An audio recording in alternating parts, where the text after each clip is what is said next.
Hey everybody! Oh my god, how are we doing? I gotta check in with you really quick. I gotta check in with you and ask you, how are my frames? I hate to have to deal with this again, but, oh my god. I am seeing a prodigious amount of dropped frames here. Is that what you're getting too, chat? Are you getting dropped frames? Like, in other words, am I freezing? Am I, you know, like, is my movement fluid? That's really the question that I want to ask here.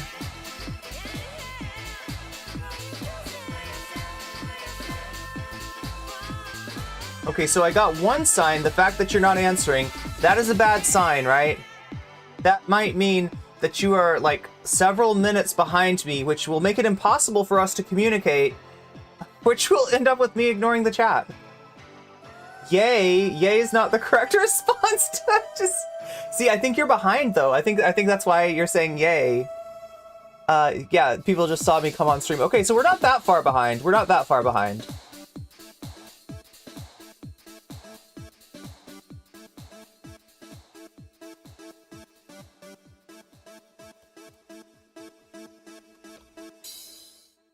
Yeah, I don't know if it's like, it might be my fault, right? Maybe I should have reloaded it. Like, maybe I should have restarted the computer. I don't know. It's a bit choppy. It is not you. It is not you. See, you're getting me, M Dragon, without even hearing me, because I think that you're like minutes behind. What happens is that frames get dropped.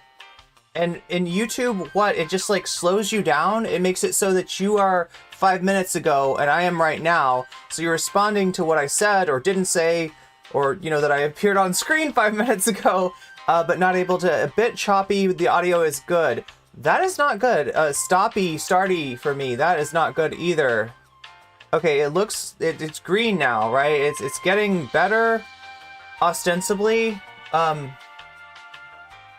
I don't know. I just, I have shit internet and I could absolutely change it. I just need to get on that, right? Because I've got the go-ahead from my roommate to, you know, put the internet in my name and get good stuff. And maybe even, I don't know, I'm thinking about, like, what if we just put the, no, God, because then, what if we just put the router in my room, right?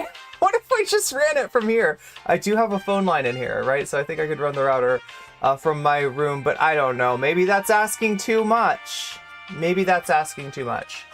Anyway, I hope I'm not asking you too much by asking you to put up with these frames while they're going. Hopefully they will just, you know, it's just like a momentary thing. I'm hoping. I'm seeing more green now. The green is good. The green tells me that that we're not dropping frames currently, at least. Yeah, the frame drop rate is going down.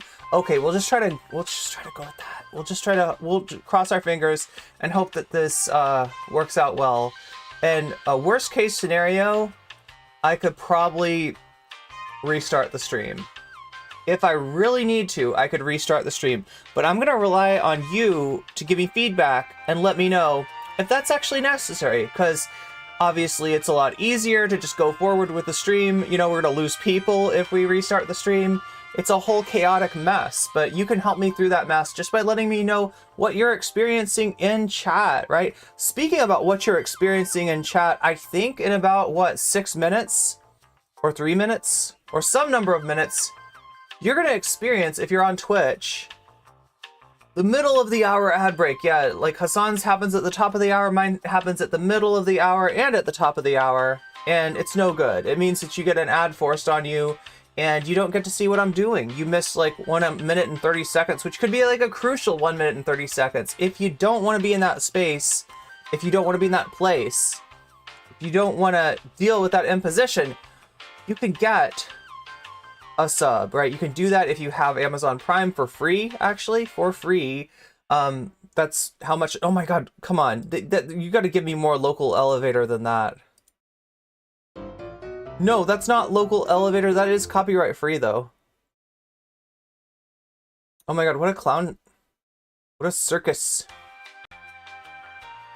There we go. It just should be looped. That's the answer. Okay, so like I was saying, you can actually get, like, I've been told some really weird things, right? About September. Does anyone know about September? Can anybody explain it to me? From what I know, there's 25% off of any sub that you get. That is whether you buy a sub for yourself, because you're getting something for yourself and you're getting yourself out of that ad break, or whether you get one from somebody else, you know, like a community or a gift sub, to save others from that awful fate, that bloody destiny that is seeing the ads. But yeah, it's 25% off now, either way. So yeah, you can, like I said, you could buy yourself a sub, or you could, no discount on mobile. No discount on mobile! They really screw people over on mobile, especially if you're Canadian. The Canadians really get a raw deal. But yeah, if you want a less raw deal, if you get a sub, you won't have to put up with those ad breaks, which I think, we'll see when they come exactly. And yeah, probably need to change the sub goal. At some point, I need to put on a goal for YouTube.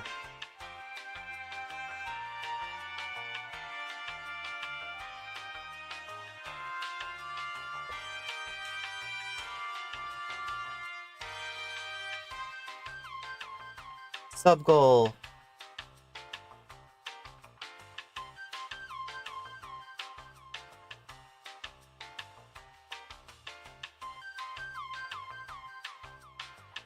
We're going for 10 sub points today, okay? If we can get that, we will unlock a whole nother part of the show.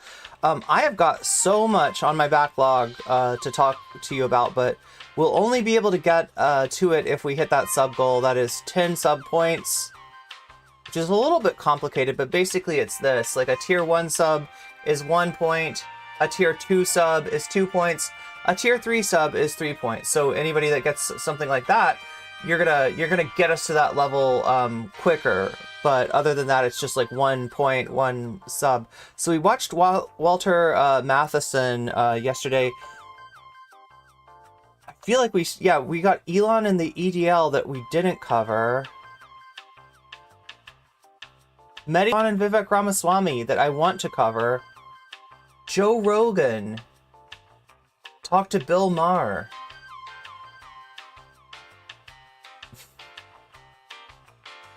Lauren Chen attacking Mr. Beast and Christ.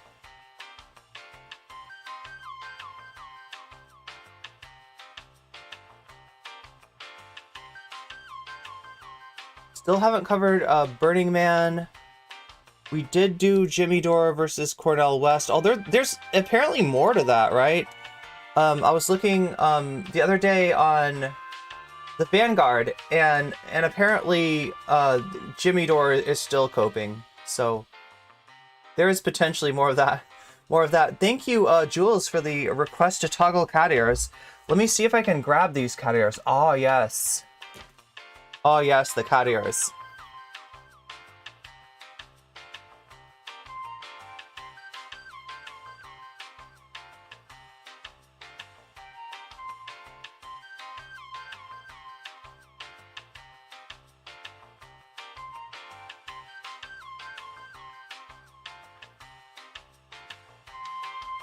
Oh, PragerU, that's what I'm forgetting. Yeah, PragerU has been instituted in Florida, and I think in Oklahoma, as being educational.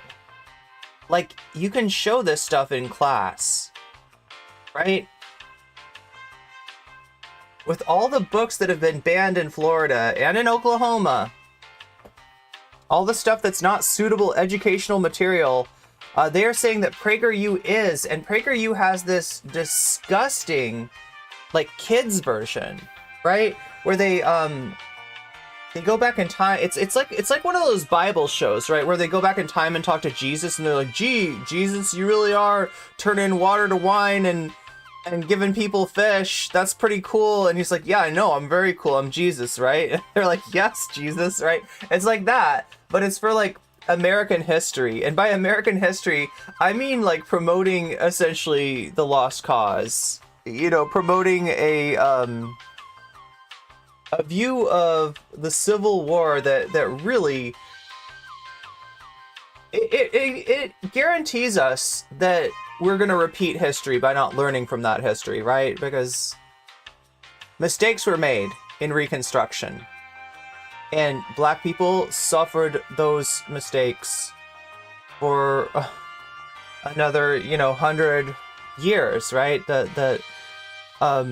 Any sort of promise, made to enfranchise people was quickly broken, and there was energy to do a real reconstruction,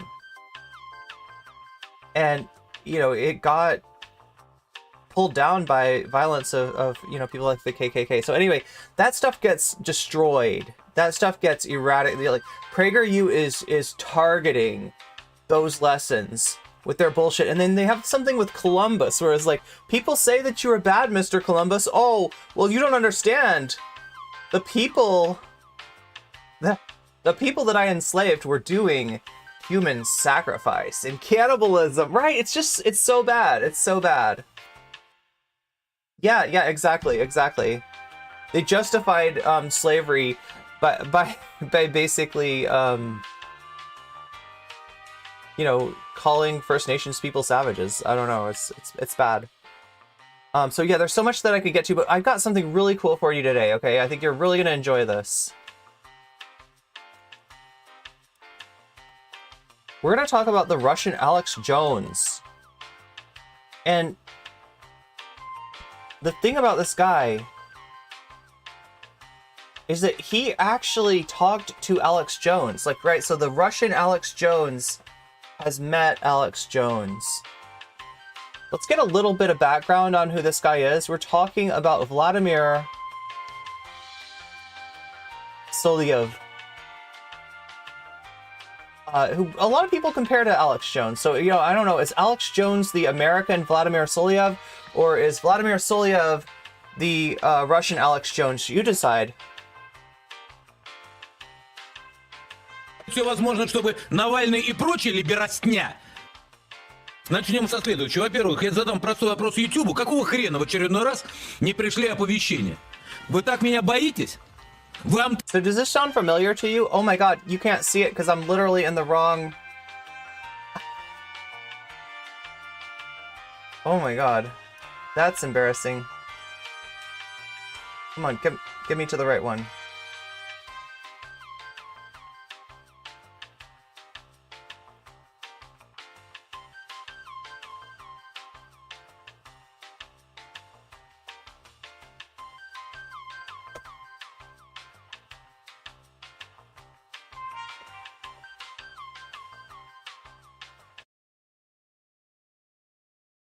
Okay, so here we are on some kind of Russian television channel. I guess the difference between this guy and Alex Jones is that this guy's kind of a state-sponsored propagandist. Alex Jones definitely serves an interest in the United States, but this is, I think, state, TV. So let's start with a question to YouTube. Why the heck did you not send out notifications once again? Does that sound familiar? Does that sound familiar? Right? This is what everybody says when they're complaining about their viewership. They're complaining about the algorithm. They're complaining about their lack of reach on YouTube, right? It's YouTube is not sending out my notifications. Am I shadow banned? Yeah, that's what we're getting here. Начнем со следующего. Во-первых, я задам простой вопрос Ютубу. Какого хрена в очередной раз не пришли оповещения? Вы так меня боитесь? Вам так страшно? Или... They're suppressing me because they're scared of me. Что, украинские... No, it's the Ukrainian moderators that run Russian YouTube. That's who it is. Oh, here we go. Yeah, so ad break is going on the 40s and the 10s. That means in 5 minutes there will be an ad break. Unless you're able to get out of that ad break with a Twitch Prime sub by buying a sub for yourself, or by being lucky enough, one of the fortunate ones, to actually get a gift sub, which can happen, but happens more often if you're active in chat. You too will be experiencing the first ad break. Операторы, сидящие на зоне, относящей к Российской Федерации Ютуба, делают все возможное, чтобы Навальный и прочая либерастня выполняла политические задачи якобы не на политическом ютубе. Yeah guys, that right there is definitely me when my video on YouTube does not get sent to my subscribers' sub boxes properly. That's what I'm saying. And this right here is, can I say it?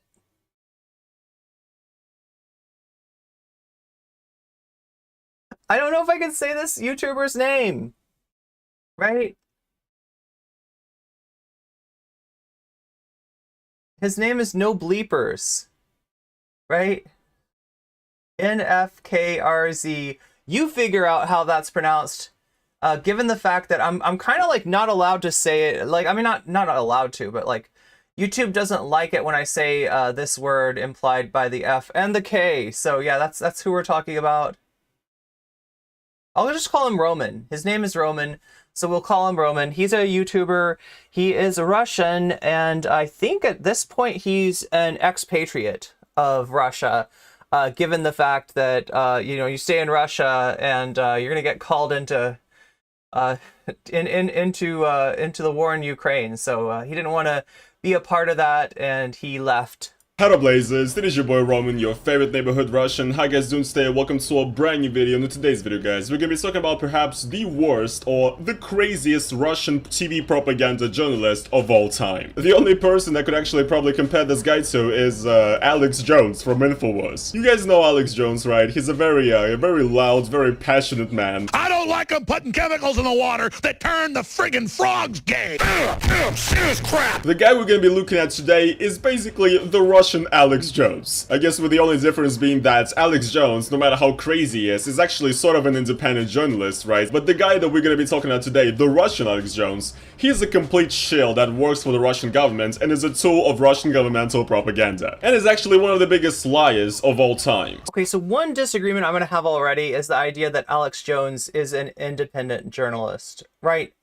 On paper, sure. But he serves an interest, and the interests that he serves are probably part of, his financing, right? Like he's getting money from people who benefit from him. Casey Local, thank you for the follow. Welcome to the chat. Also, so I don't know, independent. I wouldn't call him independent. Today we're gonna. But like, I don't expect at this point Roman's living in Russia. Wouldn't expect Roman to know that about American politics, journalism, whatever you want to call it. Journalism sounds wrong. When we're talking about Alex Jones, it's almost like reverse journalism. Maybe talk about the absolute legend that is Vladimir Solovyov. Before we really get into it and start looking at some of his clips, what I want to say is that this guy is one of the biggest hypocrites of all time. Basically, he's like a huge fan of the Russian government, he's a huge fan of Putin, he's a big hater of America and the West, he's a big hater of Europe, right? He really hates the West and speaks against the West, he really hates the European Union and stuff like that. And also at the same time, he has a residency permit in Italy and owns a villa near the Lake Como in Italy. And essentially his entire family is tied to Italy and the European Union, etc. So essentially he hates on Europe and the US and the West every single day on Russian TV, shows how much of a Russian patriot he is. However, he's also planning to leave Russia as soon as possible when he makes his money and just plans to live in his nice villa in Italy. Definitely a very truthful man right there. Now you guys need to understand that this guy is actually very much deranged, and what he says it usually has no relation to reality whatsoever. Alright, let's get into it and check out the first clip. Притом очень интересно посмотреть, кто там был. Вот если говорить о молодежи, ты обратил внимание, они все с телефонами. Конечно. Они все The youth all have cell phones. мажоры. Все такие стильненькие. А подумай, They're rich kids. Everyone's so stylish. Because these are the children of corrupt politicians. почему они стильненькие? Это значит, что это дети коррупционеров. Okay, so I need to give you guys a little bit of context. Basically what Vladimir is talking about in this clip is in 2017 there's been huge protest movements in Russia because the Russian Prime Minister Dmitry Medvedev got exposed for a lot of corruption. And so a lot of people went out on the streets and were holding demonstrations So yeah, this is 3 years ago. and saying, This is before the invasion of Ukraine. that he needs to be held accountable, etc, etc. And what he's doing here is that he has Alex Jones is a journalist in the same way as Taco Bell is Mexican food. his own version of what happens. Это дети тех, кого борьба с коррупцией, судя по всему, взяла за задницу. У кого наверняка кто-то из родителей уже сидит, либо под условным сроком, либо попал под статью, и у кого образ нашего власти пошатнулся. Раньше они были во власти, а теперь их семьи вылетели. Раньше они сладко жили и воровали, а теперь не получается. И детки зашатались. Okay, so like, look, where's this coming from? Little history lesson. After the breakup of the Soviet Union, you had Boris Yeltsin in power. He took a lot of these state-owned industries and gave them away to his friends, right? In other words, he's putting people that he can trust, people that are his allies, in power by just giving away, you know, the massive like state industries to them, right? This is the first oligarchs, right? The first oligarchs are minted. One of these oligarchs is named Vladimir Putin and becomes the replacement for Boris Yeltsin when Boris Yeltsin leaves office, right? At that point, Putin realizes that Yeltsin's people that he put in power, these oligarchs, right? They're a little, maybe even a little bit jealous, right? You know, like, right, these are other people that, you know, benefited from their association with Boris Yeltsin, not necessarily people that Putin can trust. So, you know, these people start to be thrown in jail. They start to mysteriously end up unalived. Yeah, and the rest of them like leave the country, and then even some of the ones that left the country like ended up in mysterious circumstances, no longer being alive, right? So basically they pushed out the old oligarchs, and Putin minted new oligarchs who he could trust. And I think that if there's any truth or if there's anything behind what he's saying, what he's trying to get at, right, is he's talking about like the old guard. The children of the old guard, the first oligarchs versus the new oligarchs. So yeah, basically what he's doing here is that he's claiming that the people that went out during the protests are not actually people that are mad because, you know, the prime minister of the country is very corrupt and is not taken accountable for anything, it has billions. No, it's actually children of corrupt politicians. And look, there are some, sure, you know, I mean, like, there's children of oligarchs who are kind of being pushed out of power. Or have been pushed out of power in Putin's Russia. There are some, but like, we're talking about oligarchs. There's not a lot of them. So there's not a lot of children of oligarchs. So in other words, you see a big ass protest and you should know that is not all just like, you know, aggrieved oligarchs' kids that are mad because their parents are no longer wielding the kind of influence that they used to. Because Russia is doing such a good job in actually jailing corrupt politicians, spoiler alert, which it's not, that their children that are now in a very bad position are coming out on the streets and they're protesting. Just what is this? What is this? What kind of a universe does this guy live in? It's like so painfully out of touch, but I don't know if he's actually that out of touch or if he's like lying deliberately, because there's no possible way you could be this out of touch to actually think this. This guy is absolutely mental. Now here's the thing, again, I already showed this Hey, at least he didn't call them crisis actors, right? clip in the previous video on Russian TV, but I wanted to just show it again to give you guys some context, okay, on how insane this dude is. Now guys, it's time to dive even deeper into the rabbit hole of Vladimir Solovyov's insanity. Alright, so here's what's going on right now. Because the coronavirus is a thing, right, they don't shoot all shows right now like they used to. And Solovyov essentially is just out of a job, so instead of having his show on TV, he decided to start a live stream on YouTube and start his own YouTube channel. He became a streamer, if you will. And it's actually really funny as well, because like his entire set and the way the whole live stream looks is exactly like InfoWars and Alex Jones, which is kind of genius. But basically what happened is that another Russian journalist, a very famous Russian journalist, basically made a tweet and called out Solovyov for being a sellout and for actually having an Italian citizenship pretty much and lying on TV, pretending to be a Russian patriot when he's really not. And so as you guys know, Vladimir Solovyov is a level-headed individual, so he responded in a very intelligent, in a very great-mannered way. Let's check it out. Поэтому, Вася, голову включи. Голову. А то знаешь, вот эта рука может голову в другое положение тебе привести. Okay. И долго ты потом будешь из своей задницы вытаскивать. Просто сверху Oh, по he's gonna куполу put his врезать. head up his... Ты, говорят, высокого роста. Oh my God. Ничего, я подпрыгну. Я достану. Либо первым ударом тебя загну. Okay, here's my question. That should be that should be a community strike, right? This guy's on YouTube, right? Смотри у меня. He's complaining also about moderators. He says all the moderators are Ukrainian and they hate me and they're like suppressing my right. But like, no, come on. The fact that this guy's still on YouTube, like that's the mistake in moderation. Not that he's being shadow banned or something like that. Like that'll get you clapped. You better watch it. Like literally threatening the dude. И смотри в оба. Both of your eyes. Keep both eyes open. Sleep with both eyes open. He's like reading Metallica lyrics here. Озирайся по сторонам. Это тебе не языком болтать. Это тебе, Вася, за свои слова отвечать. Либо извиниться. Это уж выбирай сам. So we're all setting this up. Understand that at the end of this video, we are going to see what happens when the Russian Alex Jones meets the American Alex Jones, or you could say the American Solovyov. Let me get his name right. I don't know why I can't remember. It's like Vladimir Solovyov. Alex Jones, the American Solovyov, meets the Russian Solovyov. Oh my god. What anime is this? Does he think he's the This is a good anime. This is a really good anime. Joker or something? like this is all fun. That's why we're watching. This guy's interesting. This guy's content. And everything, but what this literally is a journalist making the threat to injure or harm or beat up another journalist for saying something about him. Live, not intentionally, not on TV, on YouTube, but still. Just because another journalist called him out on Twitter and said things that are completely true, by the way. Solovyov's level-headed response was to threaten him and tell him to look around, be very careful because he's gonna beat his ass. That's journalism right there. He's not just gonna beat his ass, but he's gonna put his head up his ass, and then he's gonna beat his ass with his head in it.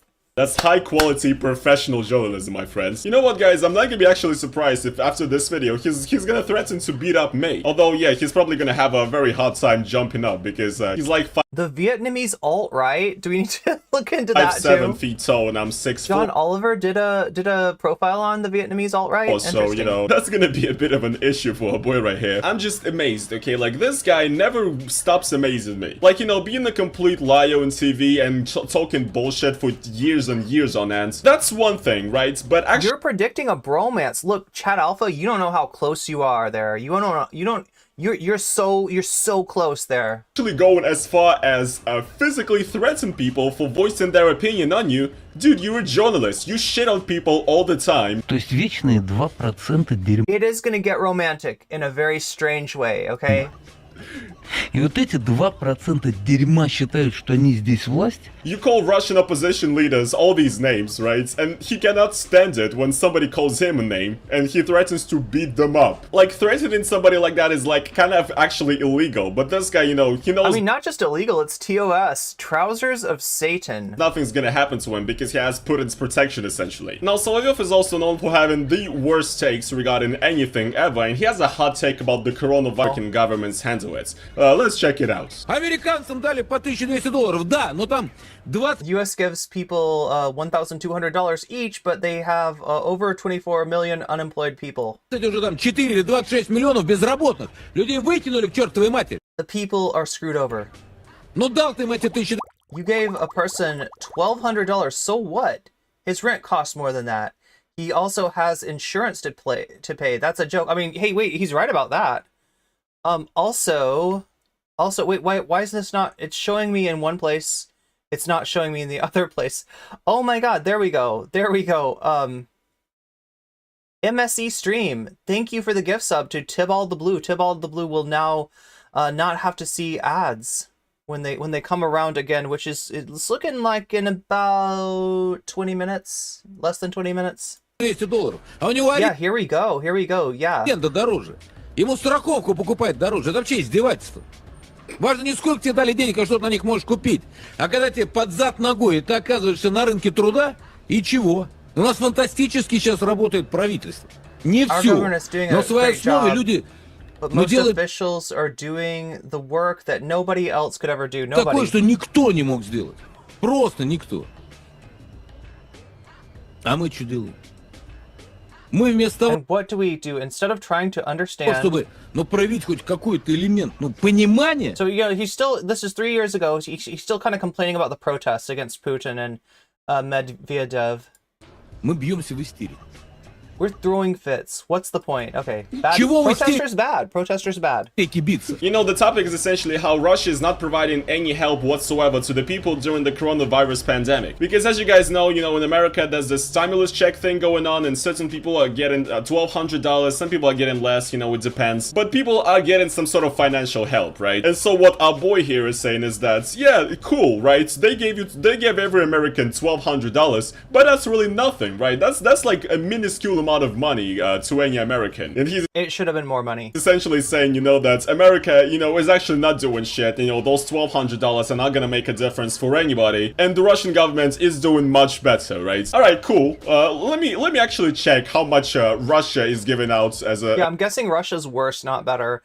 His government has unlimited amount of jobs. It's called the Ukrainian Front. Yeah, that's what NFKRZ almost got sent to that front. As a stimulus check to every single Russian citizen. Wait, let me check that real quick. Oh yeah, zero. Zero Yeah. monies. Zero monies. 0 rubles. Nothing. Russia is given nothing. Also, I did a bit of research, and apparently the level of people that are out of jobs is pretty much the same in Russia and America, so I don't know why he's pretending that, like, America is, like, in a much worse state regarding people that are jobless. And also, I would like to mention that in Russia, over 20 million people are living below the poverty line, like, literally. Like, what kind of comparison is this? Yeah, Okay, so we got a good feel for who Solovyov is. Let's take a look now at his interaction with one Alex Jones.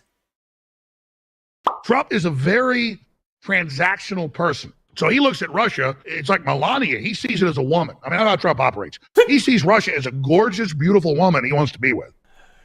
let him cook, I guess. I don't know. And the CIA I mean, he's actually not wrong. About the transactional thing, or about, like, seeing, like, look, I mean, it's isn't this the guy that said the one problem that we had in Iraq, the one mistake that we made, is we went in there, we took over their country, why didn't we take their oil? Why didn't we take their oil? It cost us so much money to invade their country, to take it over, to displace the government, and to put in our own government in its place, right? Why didn't we just get that oil? Just take the oil, pump all the oil out of Iraq and pump it into America. I don't know, like, right? This is yeah. He does look at it is very transactional. goes, no. You're not getting in business with her. We're going to kill her and eat her.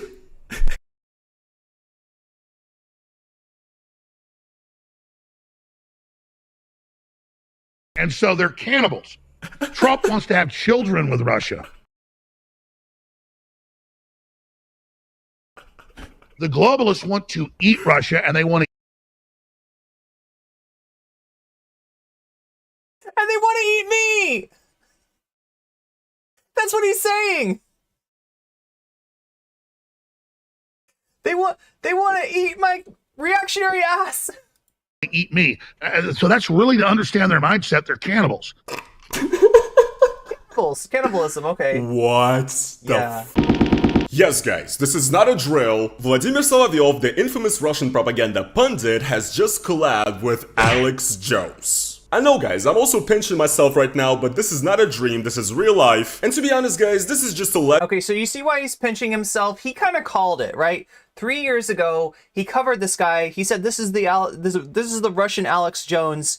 I don't know if he ever thought this would happen, but here it is happening, right? Legendary event. No one wants to eat you, Alex. Yeah. Because the two great grifters and conspiracy. The CIA wants to eat her. Donald Trump wants to have babies with her. Donald Trump wants to impregnate your country. I mean, it's true. Donald Trump kind of wants to your country. That's true, but theorists have finally met up, and they're about to bring us the most Z piece of content you've ever seen. During which actually Alex Jones broke out into real tea. I don't know, what does the Z look like to other people? To me, it looks like bacon. It looks like you took a bacon strip and you made it into like a Z. So it must be pretty good. They're gonna eat you up like groceries. Yeah, they're gonna eat it up like it was groceries. Hello Blazers, it is your boy Roman, your favorite neighborhood Russian. Roman, you got a delicious sody pop there. How you guys doing today? Welcome to a brand You gonna share? new video, and in today's video, guys, I'm going to be reacting to the newest episode of the show Solovyov Live, which is the interview with Alex Jones. Now, this interview is actually about 45 minutes long, and I've actually watched it fully before filming this video. Yes, guys, it was a tough watch. And I wrote down some of the more memorable and interesting moments that we could react to. But anyway, guys, I'm pretty sure that if you watch my channel, you must be aware of who both Vladimir Solovyov and Alex Jones is. Vladimir Solovyov is the Russian journalist that's basically become the main spokesperson of Russian propaganda throughout the last decades, and essentially he runs multiple TV shows on Russian TV in prime time, essentially just spreading propaganda about, Nazis in Ukraine and, how the special military operation is important and everything. He's obviously very Z and everything, and also he's known for his very emotional behavior when sometimes on his live streams he would basically lash out at people and start screaming. What's funny is that I actually personally made a video about Solovyov already a few years ago, and I actually called that video The Russian Alex Jones. And now many years later I'm watching them collab with Alex Jones, guys. Yes, we live in the Matrix. And yes, Alex Jones, I'm pretty sure, needs no... And let's be real, the reason for this is that Alex Jones has been so deplatformed.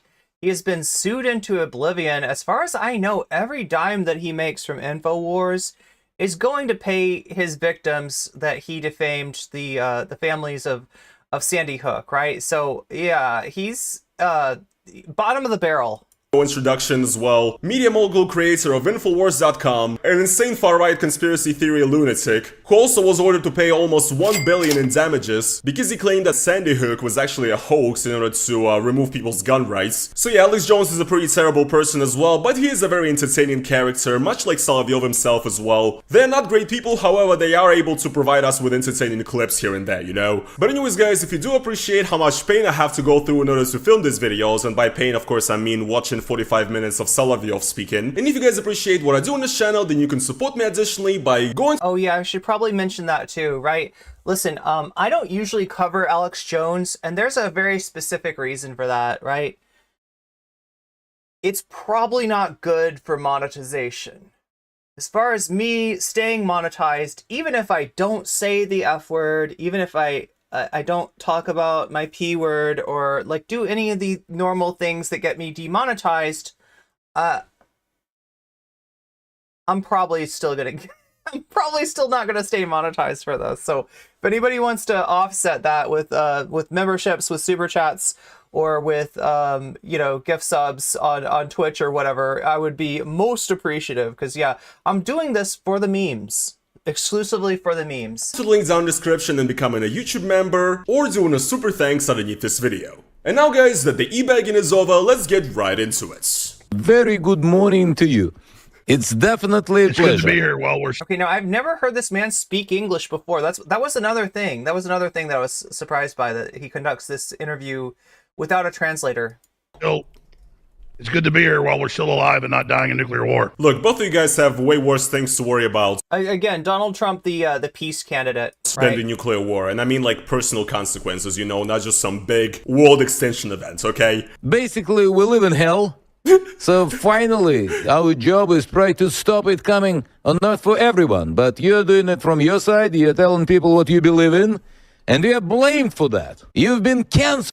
Yeah, I mean, like, look, Vladimir Solovyov is definitely not doing it from his side. He is very Z-pilled. He is in support of the invasion that has put not just Ukraine, but the entire world at risk.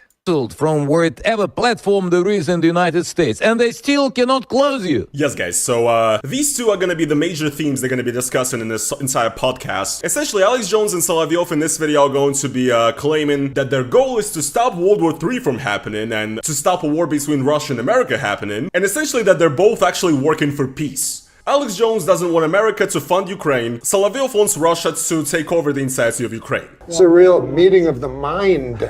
Yeah, rather than they're gonna try to portray themselves as two peace supporting people, right? Two anti-war people in a country, like, and they're not, right? I don't exactly see how being Z is like taking steps towards world peace or whatever, but you do you. That is some Trump, like,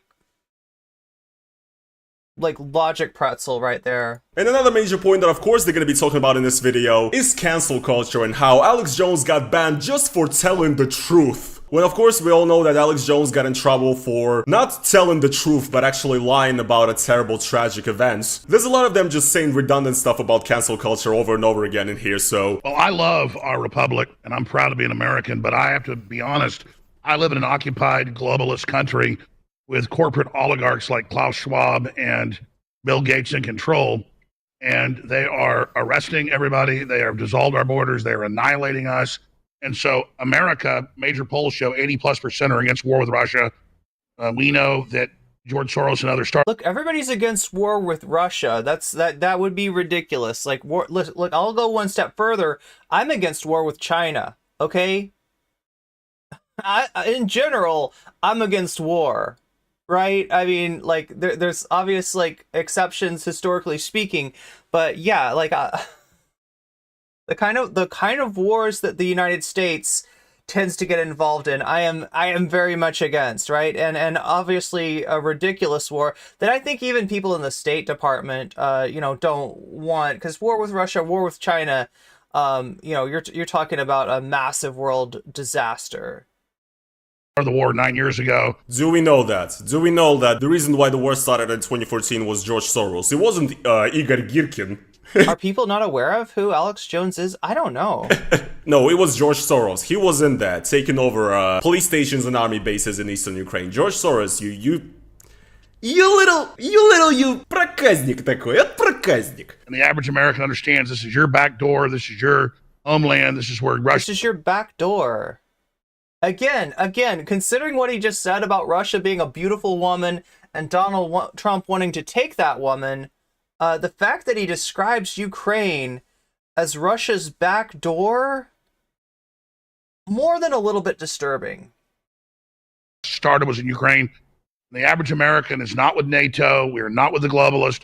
Okay. So Ukraine is the back door and the homeland of Russia because Russia started with Ukraine. Or from Ukraine, right? He is obviously talking about the Kievan Rus and everything. First of all, right, even if we assume that countries, you know, should own territories on the basis of, like, historical rights to them or whatever, the Kievan Rus started from Ukraine, so technically Ukraine is sort of the precursor to Russia. So then by your logic, which is flawed in the first place, Russia should be part of Ukraine then, right?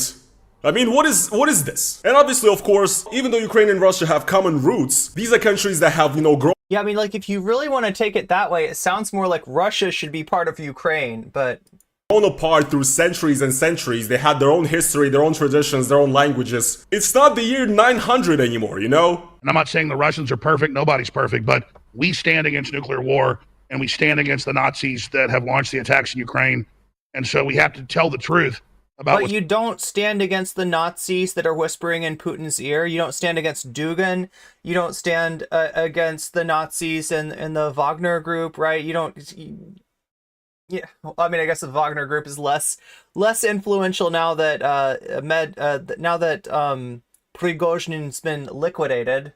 It's happening, even if it gets us killed, because the globalists are insane, mentally degenerates. Oh man, he could just go on for hours and hours, Kenny, and he will. This entire 40 minutes is... Look, however bad or not bad you might think the globalists are, something that's objectively bad and not a conspiracy theory is the top of the hour ad break, which is actually coming at you in about 5 minutes, in like less than 5 minutes now, right? If you don't want to be part of that, there is Twitch Prime. If you got Amazon Prime, you've got a free sub. You can give it to the streamer of your choice. If you give it to me, that means something, right? Because I know you only have one to give. And so, like, when somebody gives me a Twitch Prime sub, even though it costs you nothing, it means a lot to me, all right? You can also buy yourself a sub. It's 25% off, I guess, only on desktop. I got to make that clear, right? I'm being told that mobile, you don't get that discount, but there is a discount to getting a sub on your desktop, right? As long as you don't buy it like on your phone, you'll get 25% off throughout September. And like whatever kind of sub you get, even if it's like a multi-month sub, like I'm pretty sure that's discounted. Am I right about that? I'm pretty sure that's discounted too. So kind of a month for deals if you want to, you know, get a cheap sub or even like lock in that price for multiple months, right? September is the month to do it.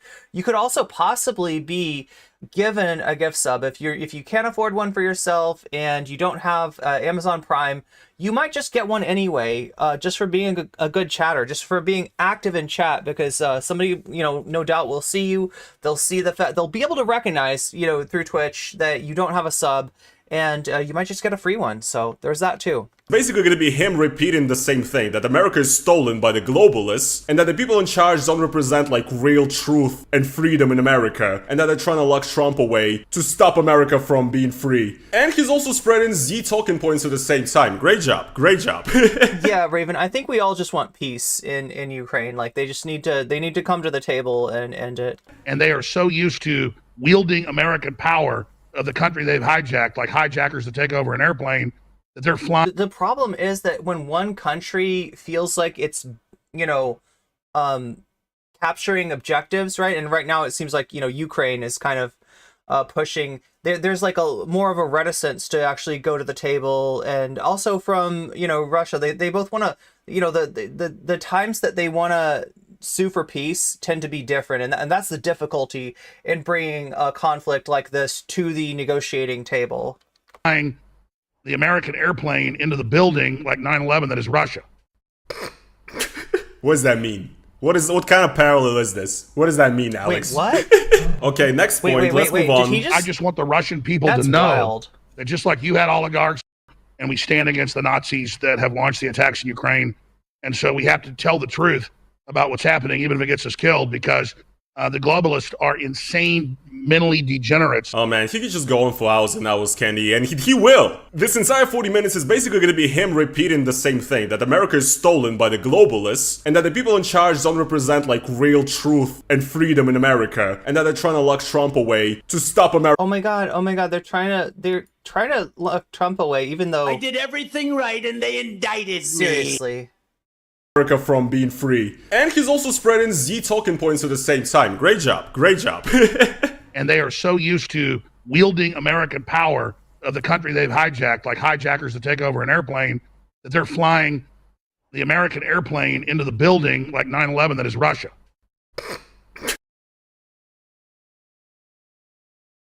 Okay, I sort of get it, but it's ridiculous.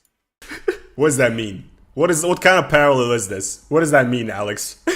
Okay, next point. Let's move on. I just want the Russian people to know that just like you had oligarchs and you were occupied for a few years after the fall of the Soviet Union, but you kicked them out, we are struggling in a death battle to remove the... Yeah, look, I mean, if you say that there's Nazis on all sides, like you're kind of right in terms of this. Like, Ukraine has a complicated history where some people, in fact, a not insignificant number of people in Ukraine feel due to what happened in World War II, I think, there's Bandera, who's still a popular political figure and was on the side of the Nazis, even though you could argue that the Nazis weren't really on the side of Ukraine. But Alex Jones with his dog whistles about globalists, obviously, I don't know, he pushes back on like Nick Fuentes and Kanye West, but at the same time he just doesn't want to say the quiet part out loud like the way that Kanye does. And then with Putin, obviously, one of his closest advisors is a Eurasianist, right? The founding member of the Eurasian Conference, founding member of the Nazbol Party, and very much a Nazi himself. Controllers of somebody who's written favorably about fascism in his books. Country. Alexander Dugin. We just hope in that process that we don't all kill each other. Alex is showing great knowledge and awareness of Russian modern history. They're trying to impeach Joe. Well, they're not indicting Joe Brandon, because there actually is nothing to take Joe Brandon to court with. But yeah, they're doing an impeachment inquiry, right? So you've got I want to talk about this. I'm in the middle of the Alex Jones thing here, but like that's an interesting subject, right? What's going on there? history right here, surely. Remind me to get back to it after this segment. I'm sorry, I was just under the impression that after the fall of the Soviet Union in Russia, this sort of oligarchical state has been established, and most of oligarchs essentially were friends with the Russian president Yeltsin, and then what happened is when Putin came into power, he essentially either jailed or, kicked out of the country most of these oligarchs from Yeltsin's era, and just replaced them with like his little childhood friends. And those people are literally now the people who own everything in Russia and have all the money in Russia. So he just replaced Yeltsin's oligarchs with his own. I don't exactly see that as kicking out the oligarchs and getting rid of the deep state. This is just complete fucking nonsense. So if there is nuclear war, at least it'll kill the globalist so we can all die together. I hope we can stop that, but I have a little solace that maybe God's going to work through us all. We all just kill each other, but we're so close to it. I have to be very honest with you. This entire speech and this entire 45-minute conversation, right? He's just so unhinged. There isn't even much to criticize here or discuss in good faith. Because these two have a very low grasp of reality, right? Most of this is just insane speeches about God and whatnot. It's gonna get into that a little bit later. It's gonna get even worse. I don't even know how to comment on this, honestly, because it's just very hard to comment when you have two grifters who just spread hateful messaging and propaganda through fear-mongering and conspiracy nonsense. But how come that with great people of the United States, you allowed your country to be hijacked?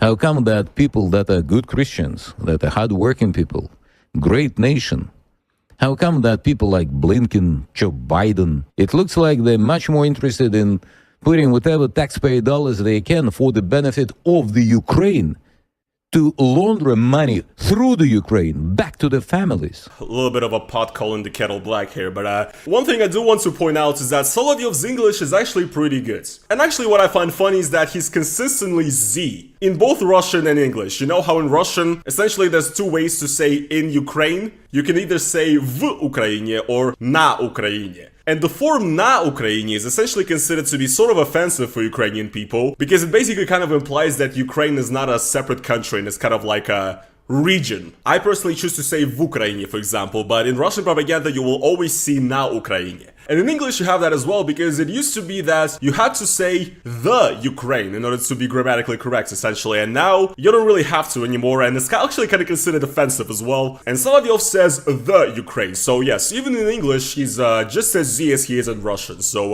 consistency, I guess. And that's interesting to me. I did not know that was what I have heard people refer to it as the Ukraine, especially at the beginning of the war. There were a lot of people that were saying, the Ukraine.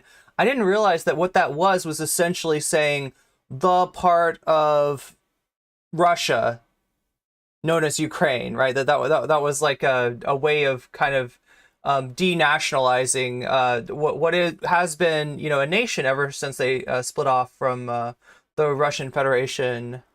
That's pretty good. Russian and your backwards letters. Rhetoric around the war is definitely complicated.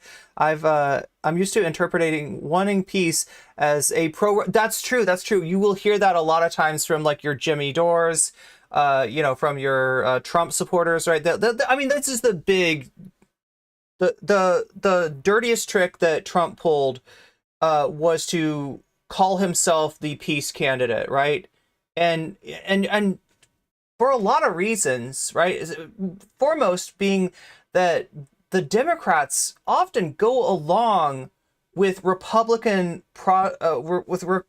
processes, projects of conquest, right? They ever since the Gulf War, and in the Gulf War one, right, the George H.W. Bush invasion of Kuwait after Iraq had invaded Kuwait, there were Democrats who opposed that, and they lost their seats. They got purged from politics. They lost bigly from standing against the first Iraq War. And so when the second Iraq War came around, the Democrats did not oppose that. They eventually got around when it became an unpopular war.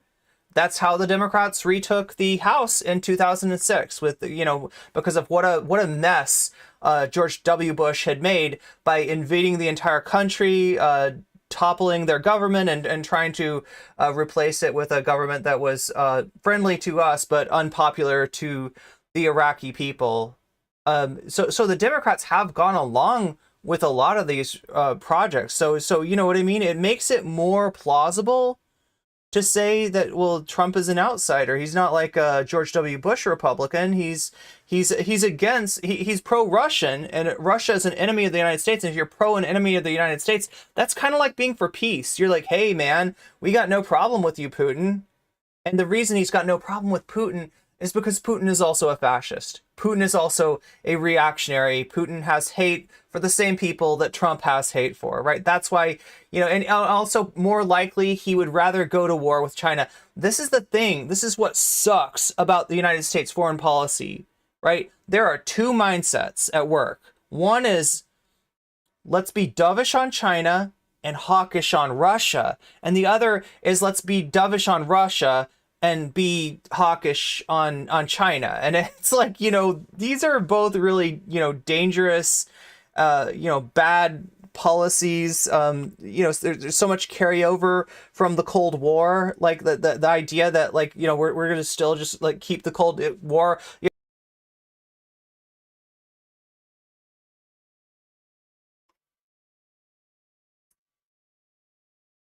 Wait, are we back? Are we back? I need to check, chat. I need to check. I two questions I got. Okay. One, are we back? Because, like, my stream just ate shit. And two, is the YouTube stream the same? So if you're in YouTube, I especially need to hear back from you. We're back. Okay, so YouTube, you didn't have to change streams? You didn't have to switch to another stream, YouTube? Yeah, it was like a really quick down and then back up. I'm sorry the internet waters are choppy today. It's probably my fault for not resetting my computer.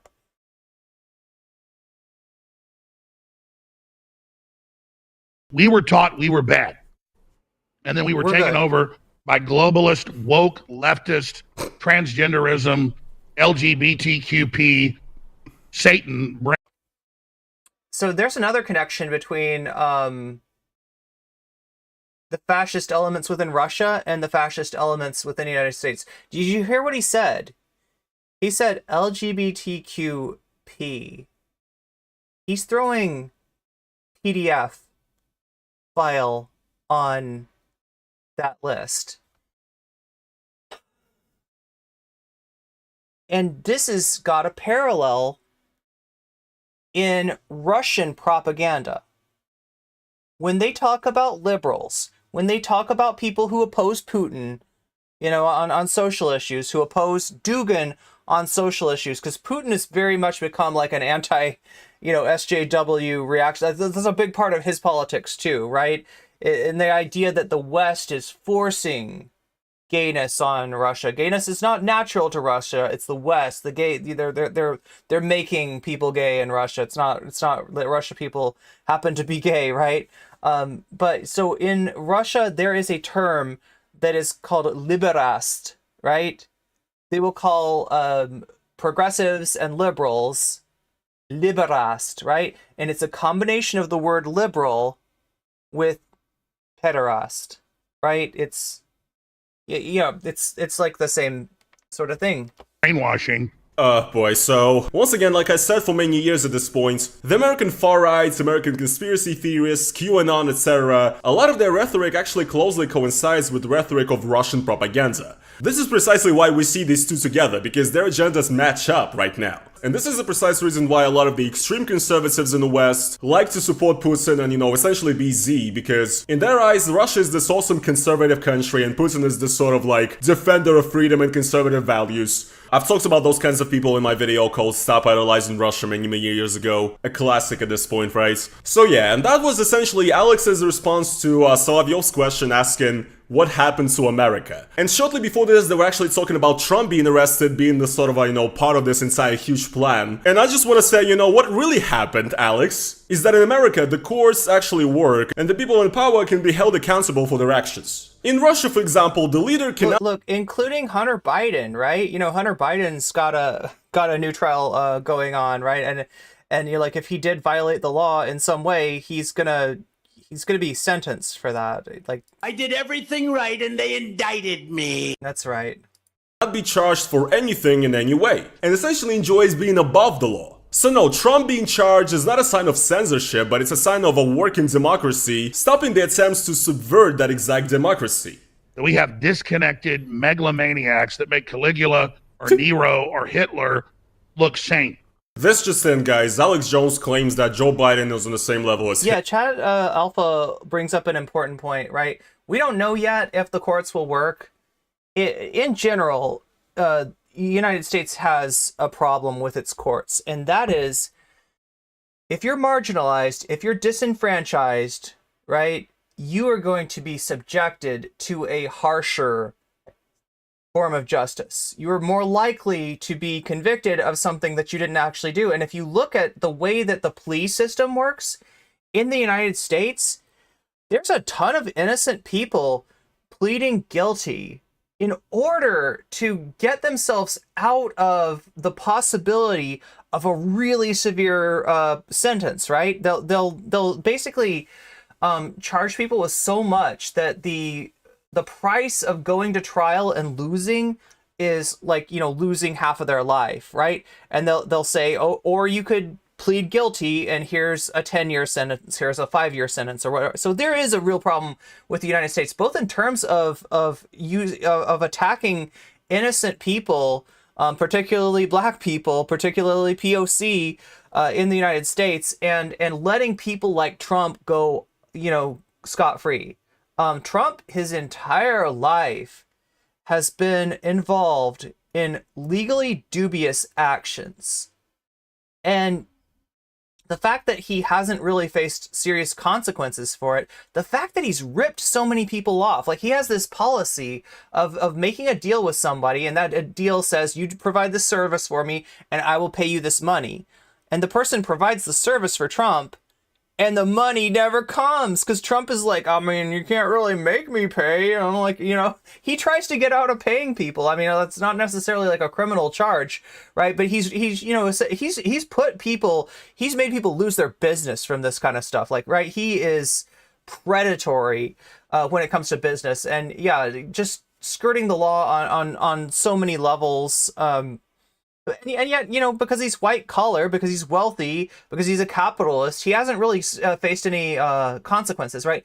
It does seem now, with the number of trials that are going on, that something is going to get Trump. But the question remains, if he can win the election, does he get to pardon himself from prison? And if that happens, like, oh my God, you really got to question the whole project of the United States at that point, right? I mean, that's a bit of a constitutional crisis in and of itself, but particularly if the Supreme Court decides that, yeah, no, totally, somebody who's been found guilty, if they get elected president, can make it go away just like that. Hitler. Quite interesting. To explain, this is not the real American. You know, you talk about how have I White people used to hate police until Dragnet. Oh, Dragnet was the first propaganda. Interesting. survived. Probably by selling I really want to watch that FD Signifier video, but it's like 2 hours. brain pills containing soy. I think that's how you've been surviving for the last few years. Well, Alex, it's, you know, basically it's amazing. I used to live in the United States of America, and at that time that was the most free country in the world, where people respected freedom of speech. And this time there were a whole bunch of good families, good Christians. Every Sunday they were going to church, and they believed. So if you've just joined us, we're watching, this is Vladimir Solovyov, talking to Alex Jones. This man is known as the Russian Alex Jones. For you know, just because he's, you know, blatantly dishonest. He kind of goes off on stream. He's threatened people that, you know, people that insult him get threats from this guy, and somehow he still stays on YouTube. So that's one other difference between him and Alex Jones.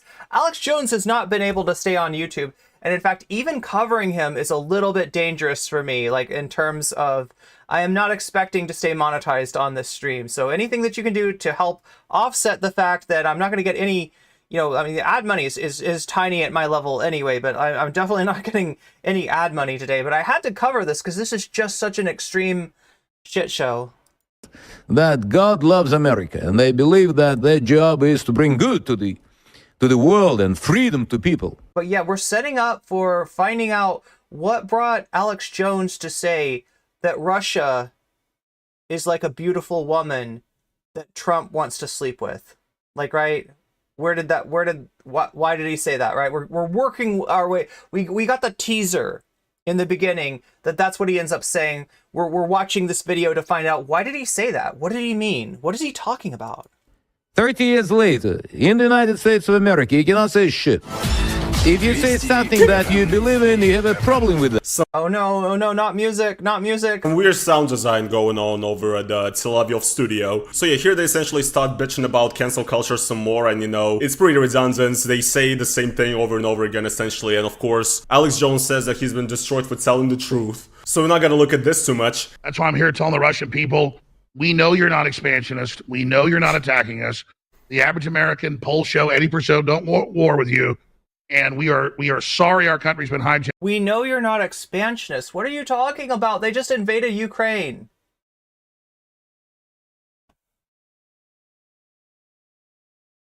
Nothing they did in Georgia was expansionist. Nothing they're doing in Ukraine is expansionist. If they invade the Baltic states, that's not expansionist either. That's just them, you know, trying to regain their... And it's being used as a battering ram. All the Americans in the Who is this Alexei? Let me know if you agree with Alex Jones, and I'm expecting your apologies. Alex Jones just apologized on the behalf of the American people for mistreating Russian people. I've been mistreated here and there, you know, for the past 1.5 years, so your apologies, please, in the comments right now. Thank you. Because he does represent regular American people, after all, right? So... We're not pro-Russia, we're not pro-America, we're pro-God. And we're pro-anti-nuclear... I love that. War. I love that. We're not pro-Russia, we're not pro-America, we're pro-God. God! What a dumb fucking statement. So what does that even mean? What does that even mean? It's not believable and it doesn't make any sense because we all... It means he's a Christo-fascist, that's what it means. all know that the only thing Solovyov and Alex Jones are pro is money.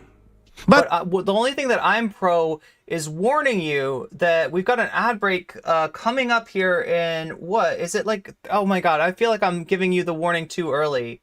I think it's like 13 minutes. I think it's like 13 minutes. If you don't have a sub, if you don't have a little like avatar by your face with a Persona 2 character, that means you will be part of that ad break too. You will have to spend 1 minute and 30 seconds in advertising limbo, and if you don't want to experience that, you can get out of it with a Twitch Prime sub for free. If you have Amazon Prime, just hook that up to Twitch and get yourself a free sub. You can get out of it for 25% off of the normal desktop rate. If you buy it on desktop right now, if you buy yourself a sub, it is now 25% off during the month of September. And there's also a possibility that if none of those two things work for you, if you don't have the money for a sub for yourself and you don't have Amazon Prime, just be active in the chat, because there's some chance that somebody will see you. They'll notice that you don't have a little avatar by your face, and they might just save you from the ad break out of the generousness of their own heart. For that, you have to believe in God. They don't believe in God. How can you believe in God and be for LGBTQ plus minus divide on something? LGBT. How do you do that? I can't do. Do you have to like close your mouth around your? I can't do it. It is shit. It has nothing to do with God. What is this? Like, honestly, Was he trying to simulate like fellatio there? What was that? what is this? Incredible, just incredible level of political commentary over here, guys. The nuance, the logic.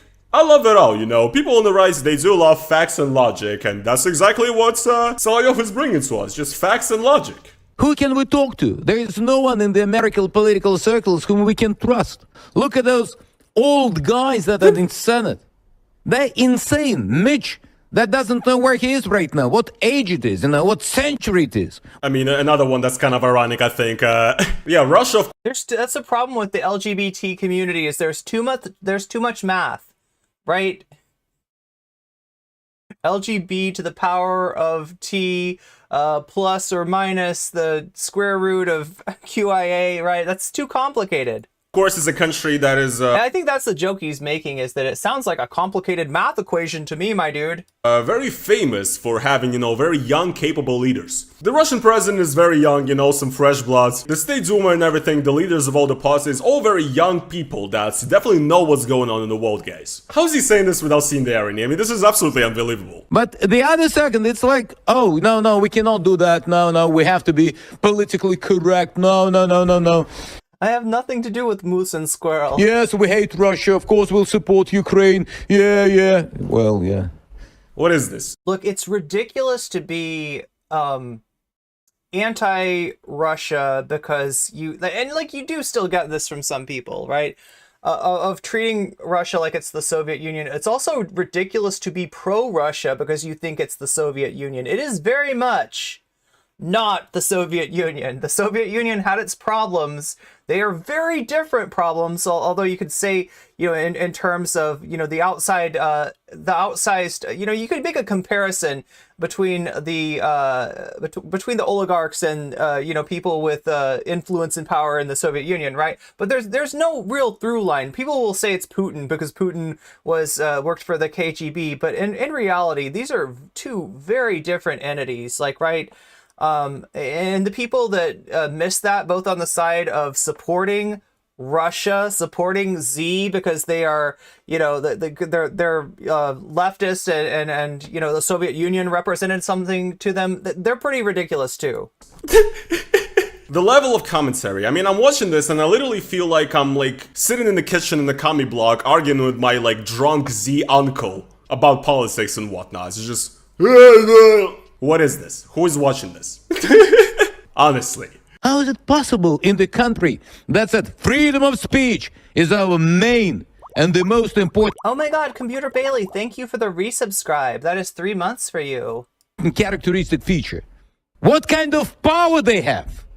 What kind of money they have to buy everyone? I know, right? What's crazy is that Russia also has freedom of speech as one of its main characteristics and traits in the Russian constitution, but at the same time, Russian people are getting jailed for saying an opinion that does not coincide with the Russian government. I know Oh, he wasn't even instrumental in the KGB? Vladimir, this is insane. Now after this, essentially what they turn to is that they start discussing the January 6th Capitol riots, the insurrection, right? And Solovyov actually defends it. We saw a crowd that was not armed.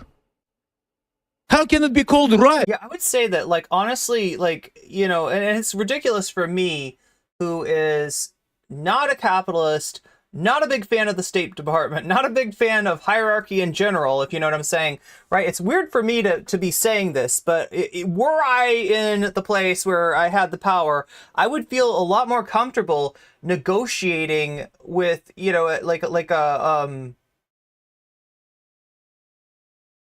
with the Russian government at the time of the breakup, or the Soviet government at the time of the breakup, than with Putin's Russia, right? It's, The same guys that were saying that there's nothing happening on the streets of Kiev. I do find it ironic that Solovyov is defending, January 6th participants and the event as a whole. However, you just know that if something like this would happen in Russia, where some group of people would try to, break into one of the governmental buildings or whatever and to do something against the government, against the ruling class, you just know that Solovyov would be on this exact show calling them traitors and terrorists, right? So, just the irony, the hypocrisy, the grifts. Oh my god, the grifts. He was in East Germany. Oh my god. It's incredible. Yeah, but that's Orwell comes true. That is not basically possible. They are trying to put the gentleman in prison, not for the deed. I mean, he already talked about how he felt about the anti-Putin protesters. Yeah, he's a pretty big hypocrite for this. He hasn't done anything.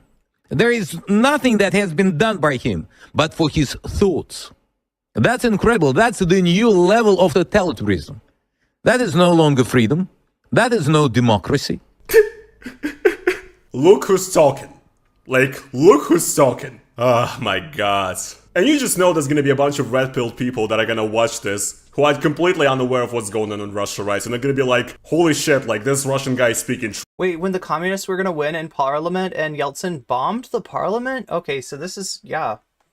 truth. Russia's probably a country with more free speech than America is at this point, guys. Crazy. You don't know why they hate us? Because we love God. They hate us. Wait, I remember something about him dissolving the parliament. Because we're Christians, Muslims, Jews, because we believe that there is God. What they're trying to say is no, there is no God. A bit of an interesting mix of, you know, super conservative evangelist rhetoric mixed in with a bit of the multiculturalism rhetoric of Russia that Putin evokes a lot of the time. It's not oh my god, it's Eurasianism. It's not, oh my god, this is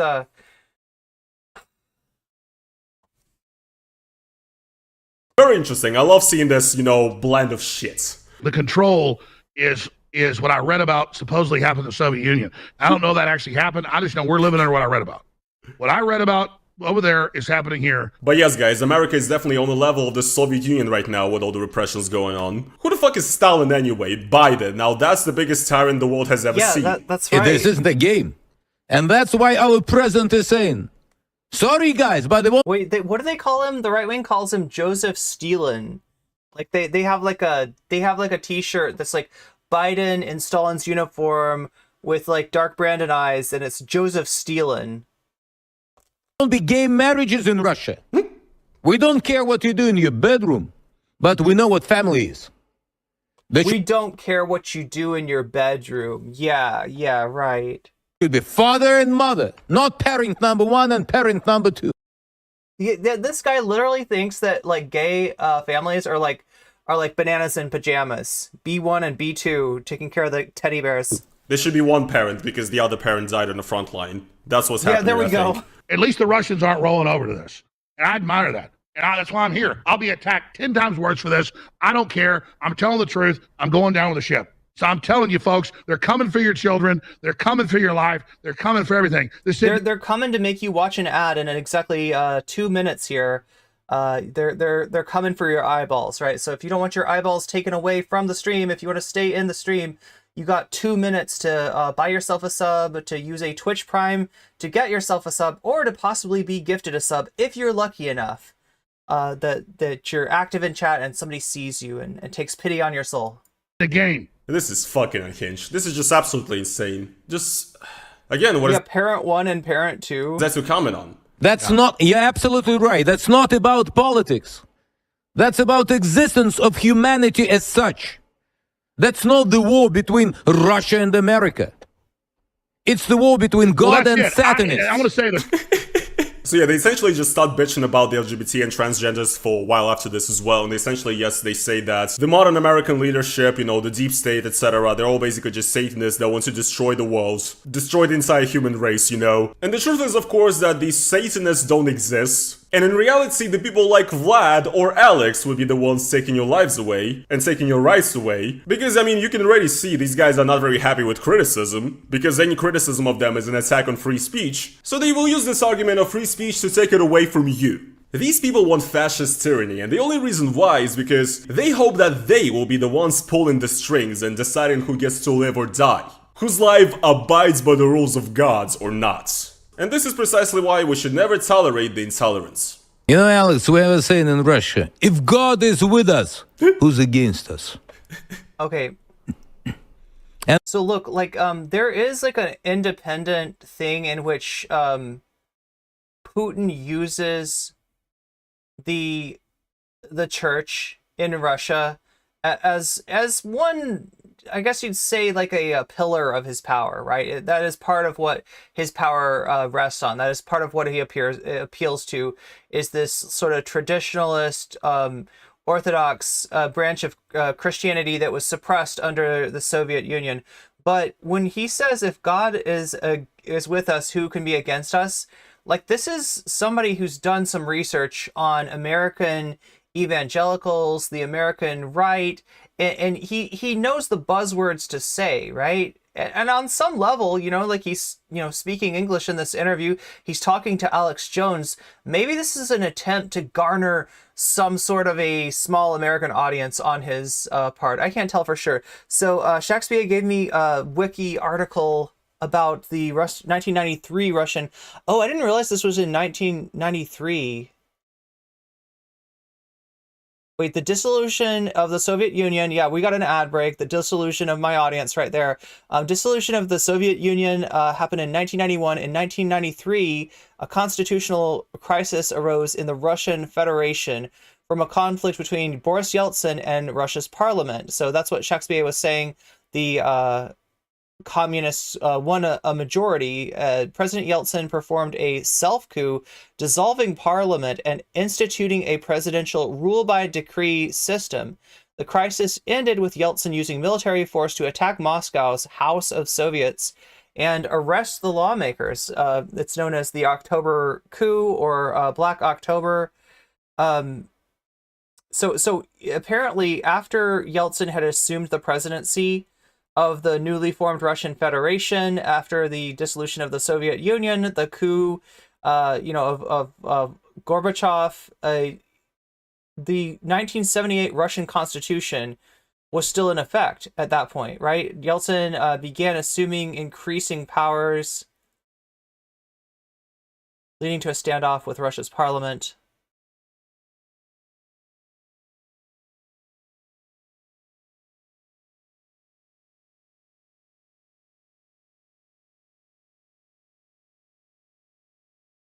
And that's I agree with why. that. I think even Alex here was like, mate, I think I heard that somewhere before. Right now he's probably thinking, man, haven't I heard that in German before? Of course, guys, God is with us. That's never been said before. It's clearly fine that these are the words that... I didn't know that. I literally just learned something. Okay, so I really thought that was a Christian evangelical thing. I really thought that the source of God is with us, right, was Christian evangelicals. However, like so many things, like, right, MAGA, Make America Great Again, you think that came from Trump? Wrong. It came from Ronald Reagan. Ronald Reagan was the first to come up with that slogan. Trump just stole it, and nobody seems to remember it, right? The God is with us thing, yeah, Gott mit uns is a Nazi thing. So, yeah, here is Christofascism at work, right? There's a reason we call it that. It's not just because we hate evangelicals, right? It really is a form of fascism. And the most likely fascism to actually be able to take root in the United States. You know, it has to root itself in some sort of cultural institution like the church. So that coming from official Russian propaganda. And guys, by far the best moment of the entire interview is coming up. We don't hate Americans. We don't hate American people. We've all been created by God. So who is fighting against us? Who is trying to destroy our countries? it's a crusader. It comes from the Crusades. Through the most common weapon, Nazism. That's the common weapon of evil. And who supports... Wait, but like you got to understand that like you can't badmouth fascism, of which Nazism is a form, given the fact that your guy Vladimir Putin, his right hand man, Dugin, he has spoken highly, has spoken positively of fascism. To them. America. Come on, guys, let's give a round of applause for great acting from Alex Jones. One of the greatest actors I've ever seen, personally. To cry on command like that is awesome. I think actually maybe he was being genuine, to be honest. Who knows? I think in this moment, maybe probably Solovyov is like, holy shit, he's crying. He like actually thinks this is real. Like, I'm here grifting, you know, just making my money from the Kremlin, but this guy is like batshit insane. He's actually crying over this. That's why they started with America. That's why they want to corrupt America. Because America used to be the beacon of freedom. And that's why they want to destroy it. People like you won't allow that. Crazy. This is amazing. This is amazing. I've personally never really seen Alex Jones cry before. This is awesome. I mean, objectively, this sucks, but this is the world we live in, guys. This is the Matrix. What is even happening at this point? I have no idea. So yes, after this, essentially, they kind of go in talking about, you know, Nazis in Ukraine for like another... So Barry Goldwater is the first to use it. 5 minutes after this, and Alex basically says that, you know... Yeah, Baked Alaska's mom being, or parents being missionaries in Russia. Would they have been in the former Soviet Union? Or would they have been Russia by that time. Guarantee that Vladimir doesn't like Americans as much as he claims. He definitely complains about American men coming to Russia for young mail order brides and stealing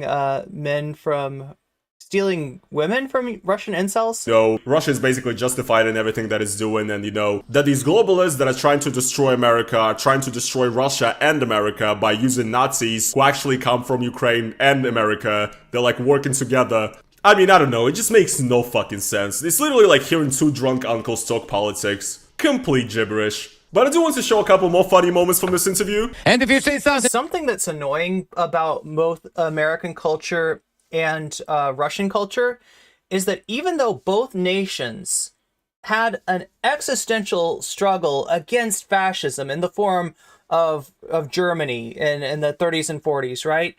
The lesson that's internalized is less about the dangers of fascism, and it definitely contains no germ of it can happen here too, right? Which is the important point of understanding fascism, is that it can happen here too. But instead, in Russia, this is the Great Patriotic War, like, right? It's the Germans were bad because they were against Mother Russia. The Germans were bad because they were against the good old USA. They were against Uncle Sam. They were against Mom. They were against apple pie. They were against Chevrolet. They hated all those things. They wanted to force us all to eat sauerkraut and sausages and just jam those sausages down our throats. And we didn't want to eat sausages. We want to eat hamburgers, which are not German. and against them, oh, you're Russian propagandist. You We cannot want have to eat our hot dogs, which are totally different than bratwurst. your own voice. Why? They want to. Like, all it is like our fascism opposing their fascism. And that's messed up, because the real lesson is the problem with fascism, not They want to debate with not the problem with the other, the enemy, the alien, the external, right? That's literally shit that feeds into fascism. you. No. They want to destroy Sinclair Lewis write a book titled "It Can't Happen Here." you. There's also a podcast. They're so scared of your voice. They're scared of freedom. That's why they want to destroy. They want to blame you. They want you to be silent. Wow, once again, Solovyov is really mad that somebody is getting silenced over their opinion. Crazy, I know. I wonder if Solovyov has ever heard of what's happening in Russia and how, comedians and YouTubers and, musical artists are being labeled foreign agents for basically having a different opinion. How artists get their concerts cancelled, how people are jailed, kicked out of the country, so on and so on. I mean, once again, guys, it's just incredible. It's Book from 1935. just incredible. The level of Oh yeah, and in 1935, America had by no means made its mind up that fascism was a bad thing. The German Bund was very active, I think, at the time. And, it was anybody's guess as far as, the biggest disposition Americans had probably was the bad taste left in their mouth by World War I and not wanting to be pulled into another European war rather than any sort of sense of... grifts only rises higher and higher. I just find it absolutely unbelievable When was Hitler Man of the Year in Time? that Solovyov has the guts to pretend like he's some sort of free speech advocate. America used to be the most beloved country by Russians through the 90s. That's pretty true. And not by the American people, but by American politicians. We were badly screwed. They lied to us. They kept zero of the promises. Zero. The same stuff. What does he have? I love how Does he have vodka? Alex just doesn't even That was in 1938. Yeah, so there was still... And look, I guess Time has often said that the Man of the Year is not necessarily like an endorsement of the person. Sometimes they try to claim that the Man of the Year or the Person of the Year now is the person who has affected the world the most. But yeah, I mean, no, they let's be real. They were not... Yeah, the auto-tune baby is pretty cool. Isn't that from the poop sock meme? want to listen to Solovyov's bullshit at this point. He's just like, nah, I just want a shot. Trump is a very transactional person. So he looks at Russia, 3 times the size of the U.S., the most wealthy country in the world, resource-wise. It's like Melania. He sees it as a woman. I mean, I know how Trump operates. All right, I think here he we sees go. Russia as a... Here we go. Are you ready? This is the. Huh? Wait, chat. I gotta say, I'm a little bit surprised by this background. Yeah, that's how I feel right now. Oh, that's right. Wait, I think I can fix this. There we go. Get ready for it. Get ready for it. This is the important part. gorgeous, beautiful woman he wants to be with. Let him cook, I guess. I don't know. And the CIA goes, no. You're not getting in business with her. We're going to kill her and eat her. And so they're cannibals. Trump wants to have children with Russia. The globalists want to eat Russia, and they want to eat me. So that's... Okay, no, look, I can understand what, like, if there's a metaphor about Russia, that the United States tends to come into countries and extract their resources. Honestly, it doesn't make sense with Russia. Because, like, you know, you talking about a land war with with Russia? Like, really? You're talking about a land war with Russia occupying the country and extracting its resources? Really? The United States? Look, China, maybe if there was some kind of conflict, they could. There's parts of Russia that China, you know, very much has its eye on. But for the United States to make that kind of a ground troop commitment is wild. The cannibalists versus the kingsters. Yeah, Russia, Trump sees Russia and is like a beautiful woman that he wants to sleep with. And, you know, he's turning on the romantic music, and the CIA is like, nah, we're not going to sleep with her. We're actually going to eat her. We're actually going to go in Russia and take all their resources from them. It's just wild. It's wild. It's really to understand their mindset. They're cannibals. What the fuck? You just gotta love how unintentionally funny Alex Jones can be. This is amazing. Like, who else would be able to say something like this with a straight face? So good. So good, man. The perfect knight in shining armor, Alex Jones. So think about this, right? Okay, so yeah, that's what I was gonna say. Is like when he said, okay, so he says that the CIA, the globalists, the, you know, whatever, Biden, they want to eat Russia. Trump wants to sleep with Russia. Trump wants to make little Russo-American babies with Russia, I guess. And but you know, the CIA wants to eat Russia. The CIA wants war, and they want to extract all the resources. Doesn't make a lot of sense. But what makes even less sense is they want to eat me too. Alex, what are they going to do? Take your super male vitality? What does that mean? Okay, so like I could take, like, look, I don't think that Alex Jones is actually in a mind space where he literally thinks that cannibalism is on the agenda. That the CIA is like, yo, we're going to send our Titans over there and they're going to munch on the right. You know what I mean? They're not going to attack on Titan. I don't think that he thinks that. I think it's a metaphor, right? I'm giving him the benefit of the doubt that this is some kind of metaphor. But how does the metaphor work for Alex Jones? They're going to eat Alex Jones? They're going to extract from Alex Jones what? What does he have? A bunch of supplements, a bunch of bone broth that's contaminated with lead. Like, what does Alex Jones have that the CIA wants? How does the CIA want to... Listen, here's the truth of the matter. Honestly, like, if Alex Jones didn't exist... American intelligence agencies would have to invent him, okay? Like, this kind of confusion, this kind of conspiracy nonsense is so damn useful for the imperial powers that be. So, yeah, I don't know. I don't know, Alex.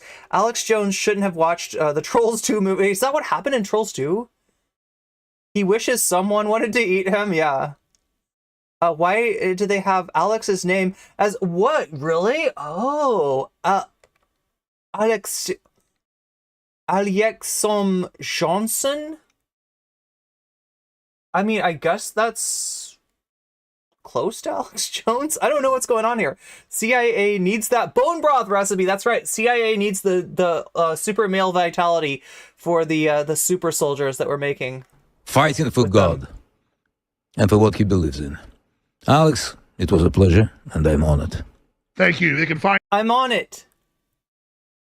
It's a pleasure, and I'm on it. Wait, did I mean, like, he's obviously listened to some American media. I just, like, what is, I'm on it? I think he just misused that. I mean, this is a phrase that we say, I'm on it. But usually when it's like, you're like, yo, we really need to get that, I don't know. We really need to get that set up where we can sell our supplements to your audience, right? We need to set up an InfoWars store for you too, Vladimir. And he's like, Alex, I'm on it. Like, that would make sense, but like, I don't know. Honored. Okay, thank you. That makes so much more sense. That makes so much more sense. I'm so glad that Chad is on it in a way that I was not, because I literally thought he said I'm on it. I am on it. I thought he was going to say I jump in it or something.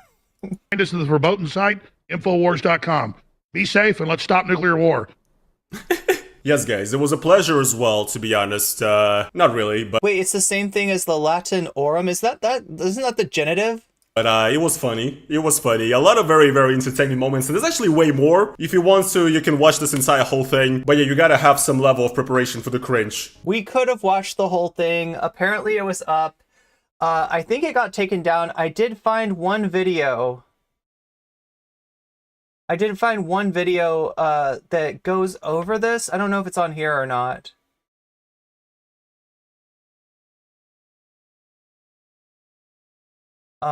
Let's see. Alex Jones, Vladimir.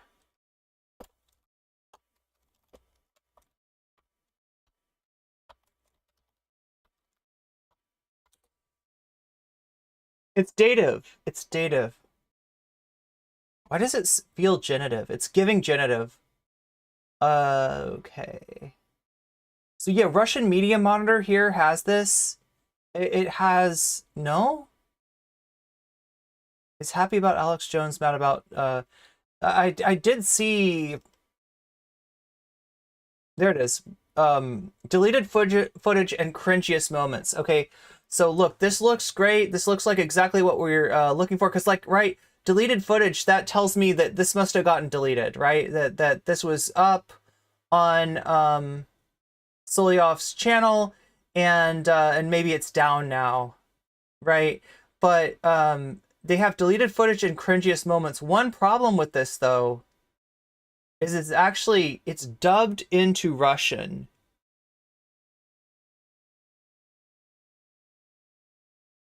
Wait, it has to be dative? Wait, I thought I was the one that mistaked it as dative. It was taken down. They put it up again. You're never to keep them down. It was taken down. They put it... taken down. They put it up again. You're never going to keep it down. Right?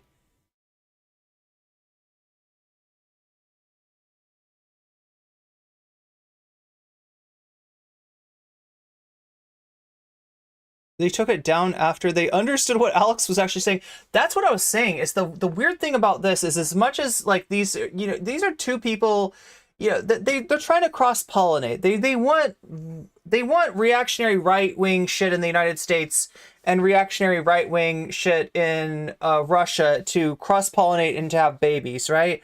But what Alex Jones said was actually insulting. Like, okay, so, like, right, you know, like think about this, like, right? It's almost worse than if he said, Trump wants to do your mom. Trump sees your mom, and your mom makes him very happy. She makes him feel a certain way. He wants to take her romantically. And, you know, like, right, that's insulting. Okay, don't say that, like, Trump's gonna F my mom. Okay, that's not nice, right? But what's even less nice is when he says Trump wants to F your country. Trump wants to impregnate your country. Trump wants to fornicate with your country, right? That's not a nice thing to say. And I don't know why he's just so American. He's just so, yeah, everybody should want to be effed by the United States. Everybody should want to be effed by Trump, right? That's what the best thing you can do. We're like the only real place, you know? We're like the only real country. Everything else is just like the you know, backwaters of the world, right? You should want to be effed by the United States. Should want to be. The Russian guy is very scary. He seemed like way better at propaganda than most American propagandists. Yeah. And you could see that he'd studied American politics enough to be able to meaningfully, you know, court that sort of audience in a way that I don't think Alex Jones did, right? Because if he really wanted to court the Russian Z audience, which he could, right? I mean, he absolutely could.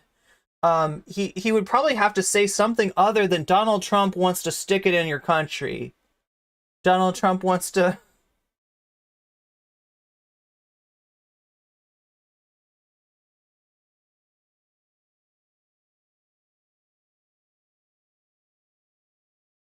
Wait, so like peccatorum mortuorum, right? I thought that was genitive somehow. That's dative? I thought it was sins of the world, right? Peccatorum mortuorum.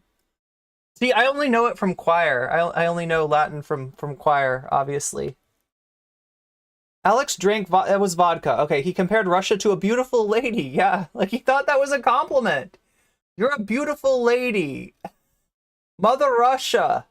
Mother Russia is a beautiful lady, and Trump just wants to stick it in that lady. So you should be complimented by that. We find your mother very beautiful, and would like our father to make many babies with it.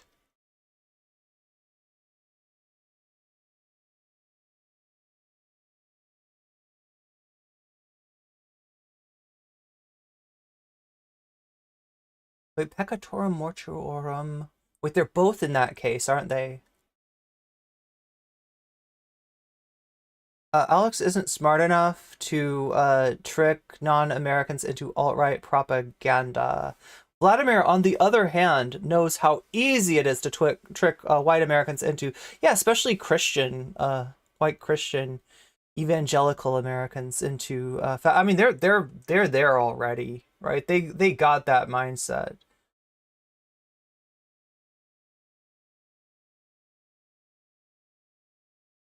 Trump just wants to take your babushka. That's all. You know, you should be complimented by that.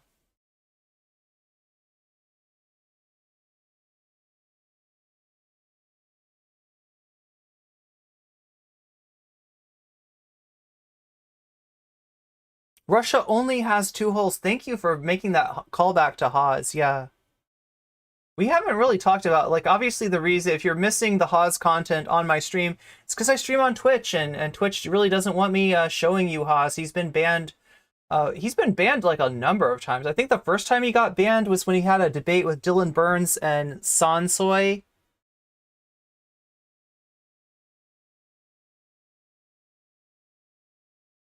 And he just he kept getting banned, and then at some point he got perma-banned. I don't even know is he even on YouTube anymore? Or has he gone to Rumble? Anybody know? Anybody got to check on Infrared Hasbull?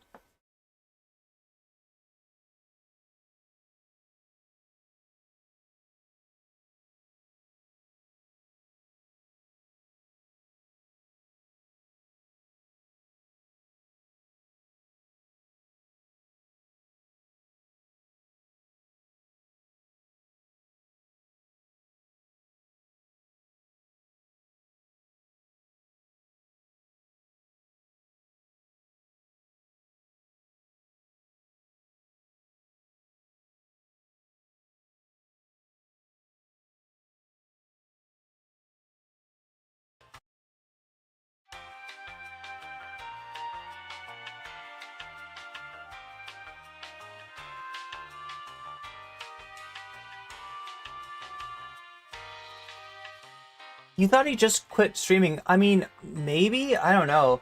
There was like all kinds of stuff that I never covered with Haas. Apparently, he was staying at an Airbnb and had some conflict with the owner of the Airbnb. Oh my god, what was the other thing? There was something about him. Oh yeah. See, I gotta describe this, right? Because I can't show you what Haas did. I can tell you what Haas did.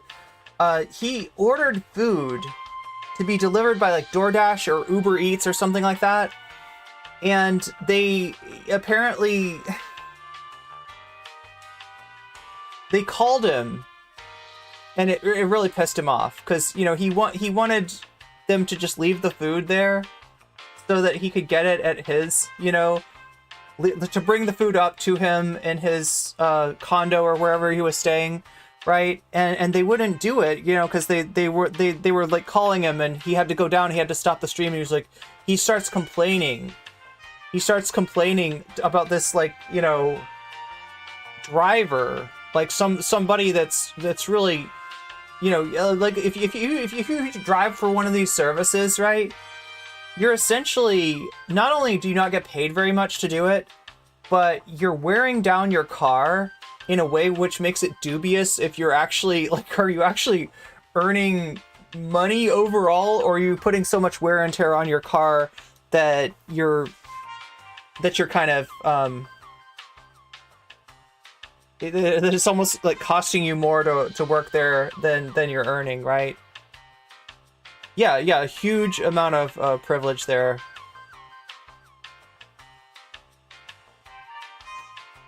Haas is an alpha Karen. Well, yeah, he would say that, you know, he's the real Uber drivers aren't working class in that they own their car? Or are you just like repeating what Haas is saying? Most drivers are cyclists. Yeah. Because like, I mean, you could probably degrade your bike, you know, in terms of the mileage you do. Definitely putting a lot of work on yourself, but you're not costing yourself what you would by driving. He had to walk downstairs and open the door, and then he ranted saying that those people are really not working class. Yeah, well, he said that about Starbucks baristas too. But like, really, to be part of Haas's working class, you almost have to own some sort of like, you know, some part of the means of production. You gotta be a mecha tanky. I've only used Uber Eats once, and that was when a family member had COVID and needed food delivered. Well, yeah, but like, if you're gonna, I'm not dogging anybody for using Uber Eats. Just like, you know, please, like, you know, like bitching about them on stream, you know, it's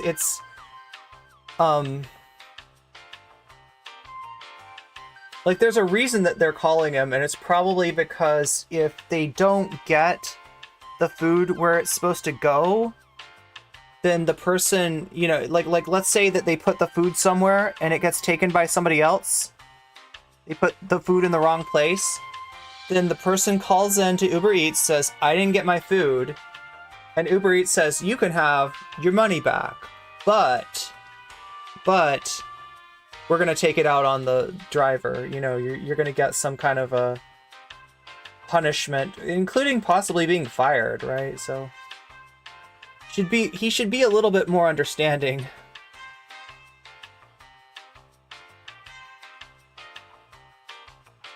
Yeah, they should be mecha tankies by his, like, right? Because if you own your if you own like your equipment, like, that's what's supposed to make you a mecha tanky.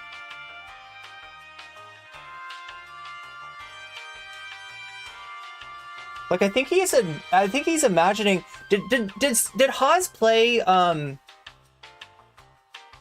Death Stranding? Yeah, cyclists should be mecha tankies too. I don't know. He probably just hates bikes. But it sounds like Death Stranding is what he's thinking of. You know, you gotta have your suit, and like, that's the kind of Uber driver that Haas would support. Nobody finds your building even if you try to be specific.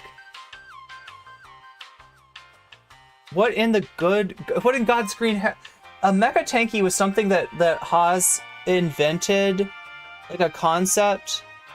I seriously think he has to have been playing some video game. I think it was Death Stranding. I'm guessing it was Death Stranding, right?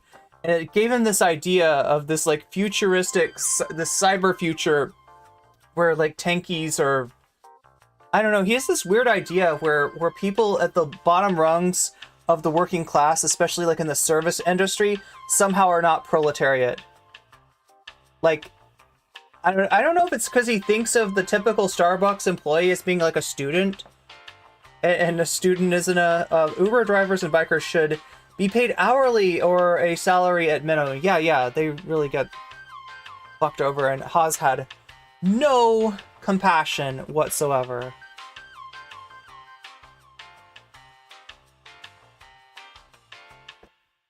Chat, I am sleepy. I'm like half awake here. I've got a giant ass list of stuff that I want to cover. Not the least of which is PragerU. I'm just a little afraid that I'm not gonna give the best, like, treatment of whatever whatever I cover. I meant to work out, so little news, little personal news. Yeah, that's right. Hassan does personal news. I should probably do personal news too. So what is my personal news? Maybe I should wait until the end of the ad break, because I see there's people in here that maybe are stuck in the ad break currently. Yeah, we definitely got some people that are stuck in the ad break, which lasts about 25 more seconds. His idea of the proletariat comes exclusively from Soviet propaganda. Sam Porter Bridges would never call a customer to pick up their wait, is that the character from... I've never played Death Stranding.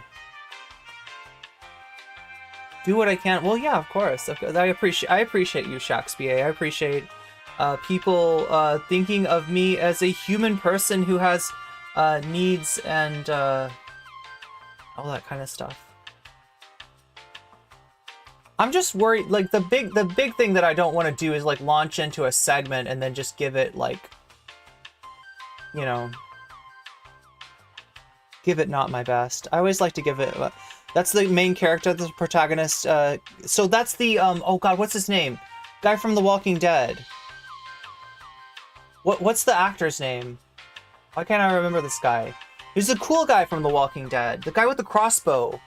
And his brother was evil and racist. Why do I not remember this guy's name?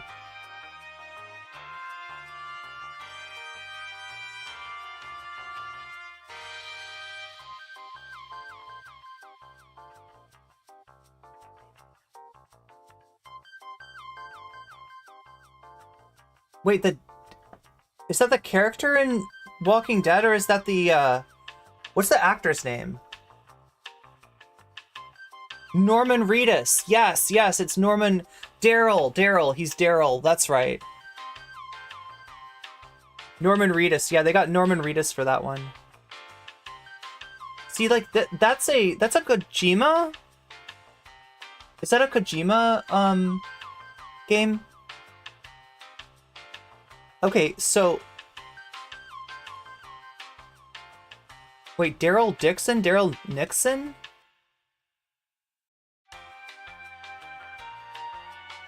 So, like, I promised you some personal news. In personal news, I finally got my kickboxing stand completely filled with water, moved out into... we don't have exactly a backyard.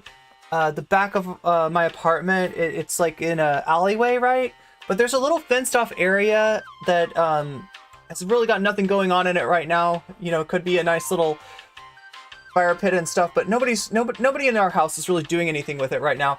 So I ended up putting my boxing stand out there, and I actually got a workout for the first time in a really long time. I have not been doing any kicking. I have not been doing any boxing. And it sucks. It hurts. Like, that's like my favorite thing. That's my favorite activity. When you find an exercise that motivates you, where you're not like having to, like, you know, oh god, I gotta go on a run again, it's gonna suck, right? Like, that's most people's exercise, right? And if that's all the exercise you can get, great. You know, you probably should do it anyway, or walk somewhere, or, you know, do something, right? You do something physical. It's good for you, right? But for a lot of people, it's really... Oh my god, do I have a guest here? I hear a meow.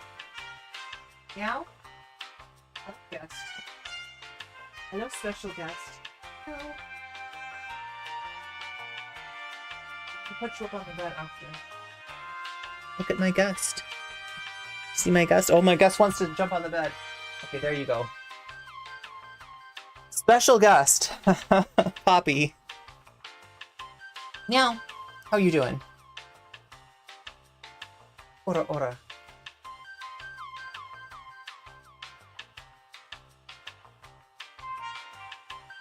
It's a cat. That's right. That's my other roommate is a cat. So she decided to come in here and say hello.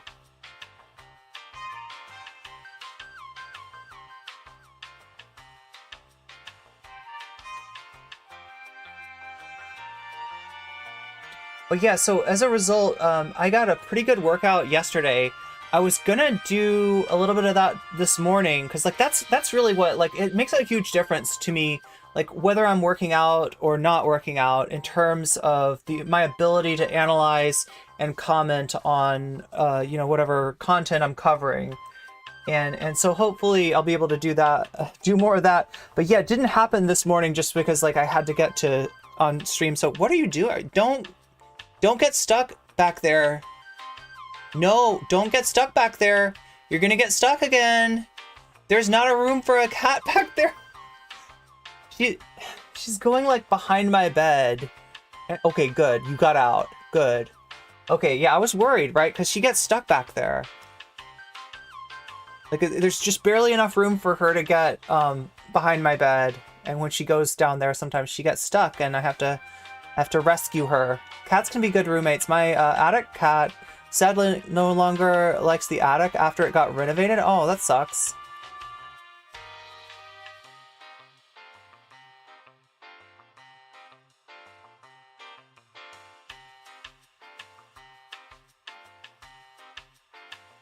If it fits, I sits. That's right. Do you wanna... She's exploring now. Hey, you. No, not back there, not back there. Don't go back there. No. No. That's where the computer... Oh my god, you're gonna unplug my wires. Okay, now she's under the desk. Hello. Hello, Explorer. How are you? Oh, you smell some food, don't you? She likes anything that's crinkly, right? Anything that's like plastic and crinkly or paper and crinkly. Cat camera win, right? I do have another camera. Yeah, wait, oh, you're talking about like Hassan. Like the way that, hey there, Missy. Here, let me, okay, you can just jump. Oh no, I lost my butterfly. Yeah, this is definitely, if it fits, I sits ours. Meow, meow. No! Oh my god, you're scratching me. Get on the bed. Oh no! Meow, meow, meow.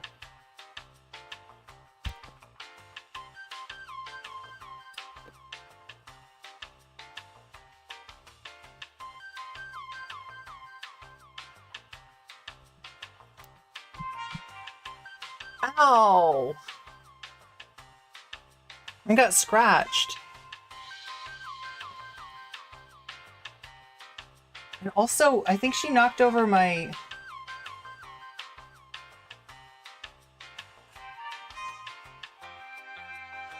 Where's the coffee cup? Okay, good. It was just the coffee cup. I thought it was the coffee pitcher. That I can handle. Ow! I got scratched.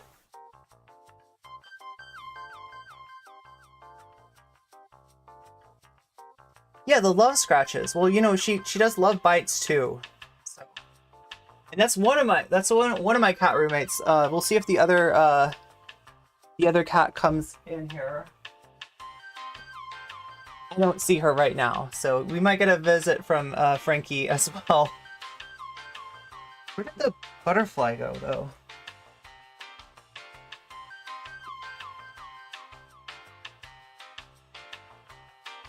Ow. There's not enough room.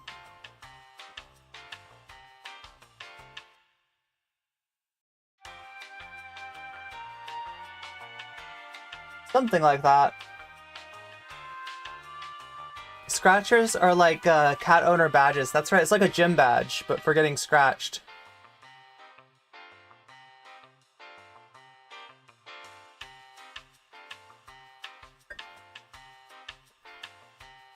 Oh wait, I know what to watch.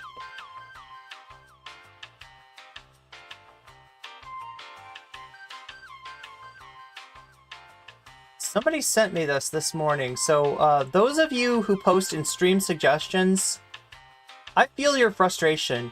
You give me a lot of suggestions for content, and so many that most of them fall by the wayside.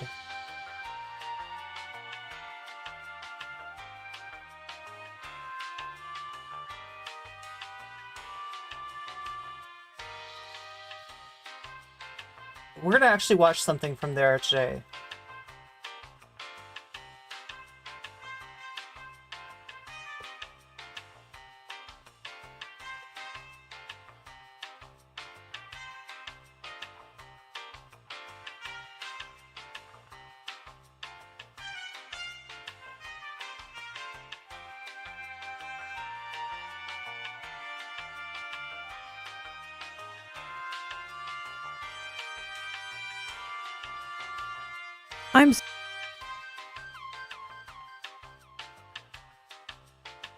Here we go.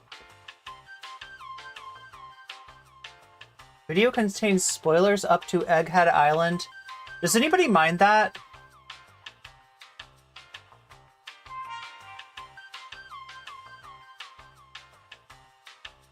Does anybody mind the fact that there's spoilers up to Egghead Island? I feel like there's some stuff that I haven't seen yet, but I don't really mind spoilers. This is One Piece, right? This is a video about One Piece. It's One Piece, a queer retrospective. Which, has anybody else started watching the Netflix live-action One Piece? Are we good with those spoilers? I don't want to spoil One Piece for anybody.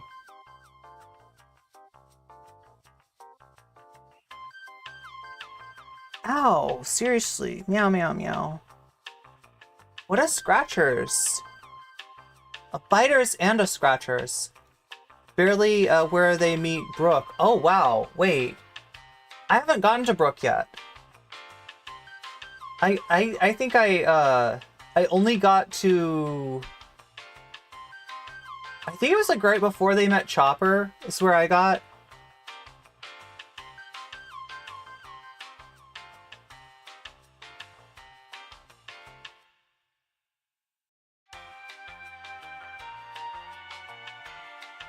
So scared for the comments of this video, oh god. Hello my dear viewers, I'd like to wish a happy Pride Month to all. And while I'm not exactly a partaker nor an enjoyer of the capitalist corporate rainbow, I thought it'd be a good excuse to finally make and release a Still finishing Initial D. So like I know a little bit, and I've also watched a little bit of the more recent stuff. Wait, that is Joker, aka... Why can I not remember his name? With glasses. video which I've been thinking of for a while now. I'd like to preface this by saying this video will not be an argument, nor will it be political in any sense. I am a gay woman myself, and I don't like to think of my existence as political, nor do I want to see fictional LGBT content in that way. This video will essentially just be a look at how One Piece handled queer identities, characters, and themes. As the title says, this is a retrospective. Oh yeah, wait, no, Doflamingo. That's it. Those are Doflamingo glasses.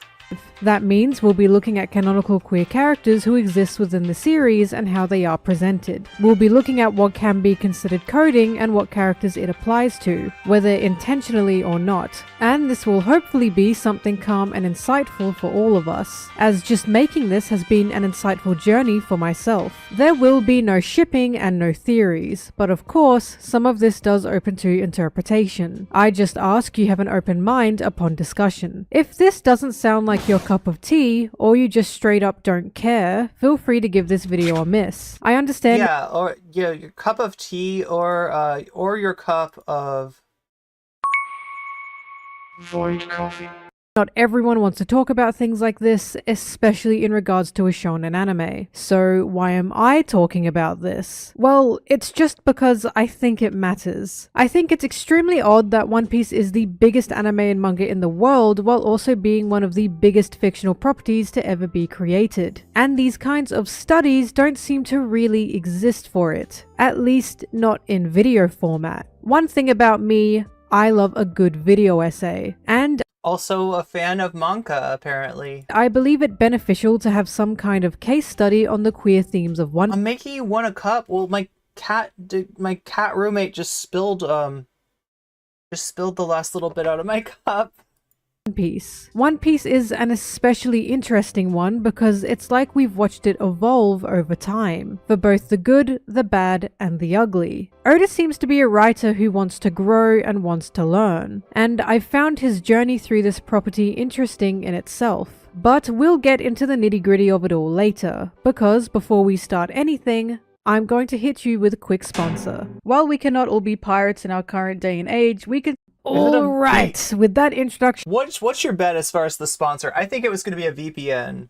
You can explore the internet, but the internet, much like Grand Line, can be very fraught with danger. And if you want to get out of that danger, you need only to sign up for this VPN, which will protect you from all sorts of sea monsters, pirates, fish, human, hybrid, etc. Out of the way, let's actually get into it. If you're still here, I hope you're excited with me to talk about this colorful queer world of One Piece. And let me tell you something. Upon first watching this series, I was shocked. There's many anime and manga out there that have queer characters. This is true. But I do honestly believe One Piece is pretty in your face with it. Very in your face. Which is why it's strange when people tend to forget about it. I have actually written a few papers in my university days regarding queer media I'm gonna be in right terms back. of what it's been and what it is. And One Piece was never included in any source material. No one talked about it, nor did anyone care about it. And again, this is weird. It's weird there seems to be a radio silence on One Piece existing within the scholarly media world when, at the time of this video, it sold over 516.6 million copies worldwide. For reference, Harry Potter is the biggest fictional literature in the world, and it has sold over 500 million during this time as well. Not only that, but Harry Potter and One Piece were released in the same year. Yes, One Piece is still going, but technically so is the Harry Potter franchise. So you can imagine how crazy it is to me that One Piece seems to get no pull nor respect in the Western world when it's honest to God been throwing hands with Mr. Potter ever since its release. And it's not like there's been no cultural impact. One Piece has been with a generation of adults throughout its 26 years of existence. Luffy's Straw Hat iconic and legendary along with the Devil Fruits themselves. Most people know Luffy. Even if they don't know his name, they've seen him.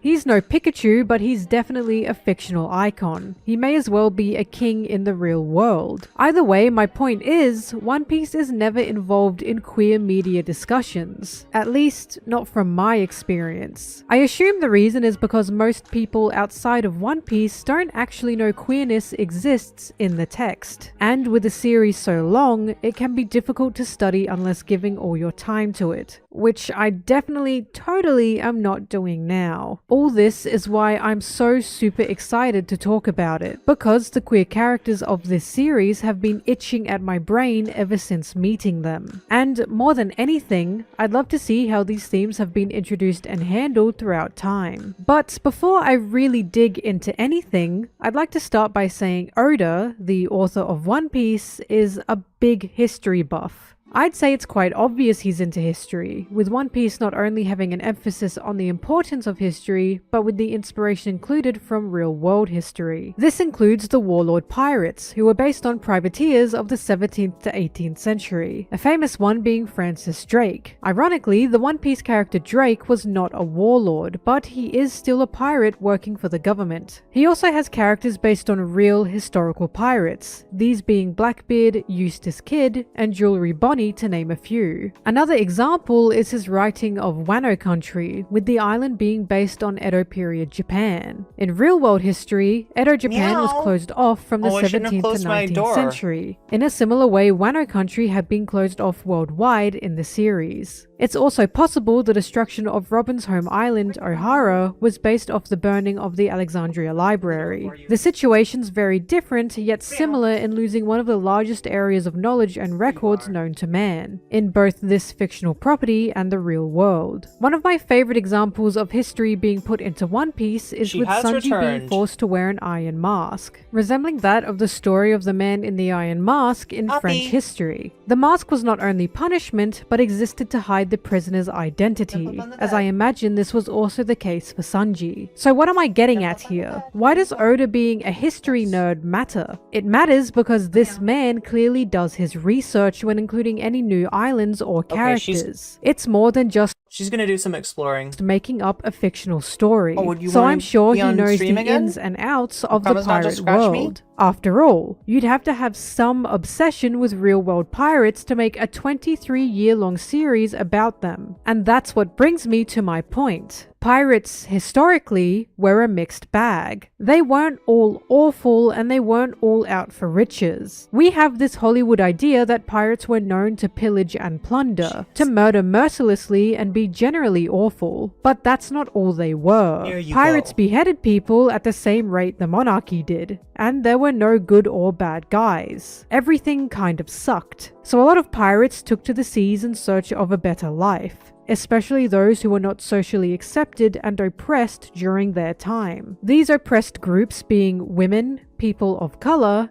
and It's like cuddling with razor blades. Yeah, exactly. Well, she acts like she wants to be picked up, but then when I pick her up, she doesn't like it. you guessed it, anyone queer. Back then, if you were queer, it was either you live a life of hiding on land or search out a happier So, like, I almost want to show you the intro to One Piece for anybody who hasn't seen it, because I know that, like, you know, it's a very this is the most popular manga going right now, the most popular anime and pretty popular series on Netflix now, live action. But in the very beginning, you see Gold Rogers. He's a very successful pirate who, you know, captured fame, fortune, and oh my God, what are you doing? Are you scratching me through the? You're scratching me through the green screen. Ow! She reached up and grabbed. I had my hand, and she reached up and grabbed it because, like, to her, it's like a little mouse. Like, right, I had my hand on the green screen, and she grabbed it. Real.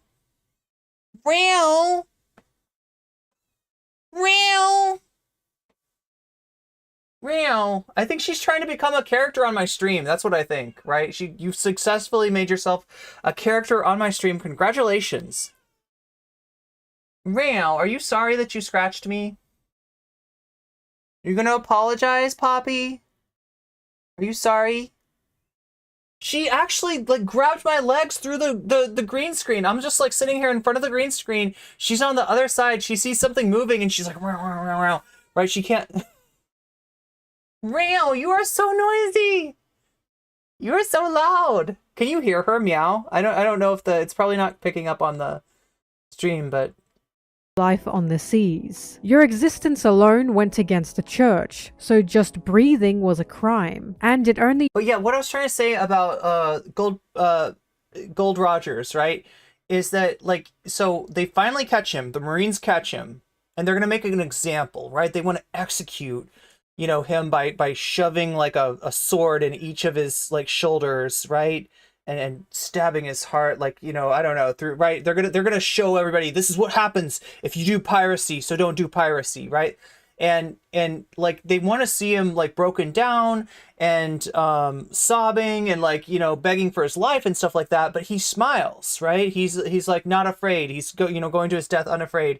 And he basically challenges everybody out there to find his treasure, to become a pirate themselves, right? To make their own way. And this is the opposite of the effect that the Marines were trying to have by executing Gold Rogers. So, you know, in some way, made sense, the natural progression would be to search out something better. What I'm saying is, there were queer pirates, many of them, and I find it to be no coincidence that there are very obvious, very loud queers in the One Piece world. It's also extremely interesting that the queer characters don't tend to follow any official authority at all. And to dissect that, we should actually get into the most notable queers to exist within the series. The two earliest What I'm ones saying is that there's a strong anti-hierarchical theme throughout the series. and the two most groundbreaking ones in my opinion are Emporio Ivankov and Bon Clay. I will talk about their presentation later, but for now, let's consider their positions. Bon Clay was originally a bounty hunter within Baroque Works, known as Mr. 2 Bon Clay and operating under Crocodile. Baroque Works was not government assigned. It was not legally I thought it was Baroque Works. handled, and Bon Clay Is it Baroque Works? was the only one who seemed to have their own crew.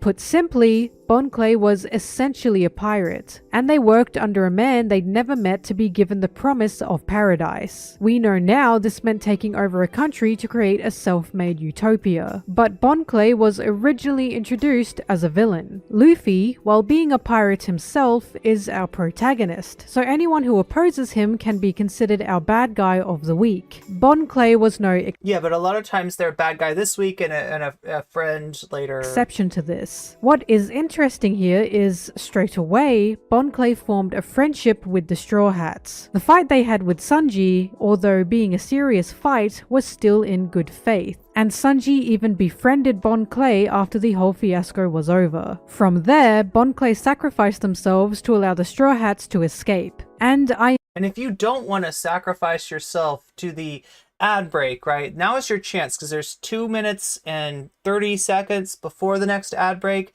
So that means you got 2 minutes and 30 seconds to figure out a way to get out of that ad break. You do that with a sub. You can get a sub in various ways. One of the ways is to just if you have Amazon Prime, you got a free sub. Basically, all you got to do is hook up your Amazon Prime to Twitch, and you get a free sub. You can give it to the streamer of your choice. If that's me, you get out of the ad break for this stream. You can also pay for a sub. They are 25% off this month only during September. You get for 25% off. Apparently only on desktop though. So that's the best deal going if you want to get yourself a sub and get yourself out of the ad break. Probably the quickest and easiest way to do it. But if you don't have the ability to buy a sub, never fear. There is some chance that just by being active in chat, you might be given a sub by somebody very generous that sees you there, that sees that you don't have a little icon by your name, and sees that unless they do something, that you're gonna be sucked right into that ad break as well. So immediately picked up that Bon Clay seemed to be the only Baroque Works member who had no real ill intent. They even deliver a brilliant line about being friends for life with Luffy, and Bon Clay stands out to many as a fantastic, endearing character. If we get into Ivankov, also known as Iva, there are similar themes. Iva isn't exactly a pirate, but they are still under no authoritarian establishment, instead being a leader of the Revolutionary Army. The first time we meet Iva, in fact, is in prison, discovering they've made a safe space for the other queer people who have been sentenced to this prison. I find it absolutely no coincidence, in no way, shape or form, that both of these characters are on the rebellious side of the law. Queer people have always been seen as outcasts, people who go against the social norm, and due to this, we found it to be repressive, existing within different constructed societies. As I mentioned previously, this is why queer people turn to piracy, and I feel it's no different within One Piece. One Piece is all about freedom and liberation, and having a queer person be a leader of the Revolutionary Army or be a pirate is extremely on the nose. There's also the fact Luffy himself loves and cares for these queer characters. One of my favorite lines ever actually comes from Bon Clay as they see Luffy again.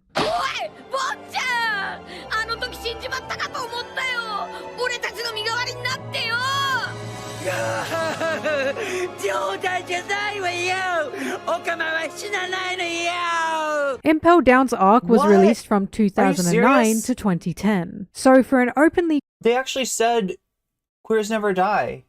queer character to be hugged and loved by our protagonist of the series is honestly something I find amazing. There is complete acceptance here. So now that makes me wonder, right? Because like in the United States, queer is generally thought to be a slur that was reclaimed, right? If I say, queer, you can pretty much count on that I'm not using it as a pejorative or anything like that. That, we're talking about kind of like a group of identities, right? And that it's a positive thing, not a negative thing. I wonder what that's like in Japan. In other words, right, when you see that in the American scanlations of the manga, you sort of wonder, like, wait, what did they actually say? Like, what was the Japanese word that they used that got translated into queer, and what kind of connotation does that have, right?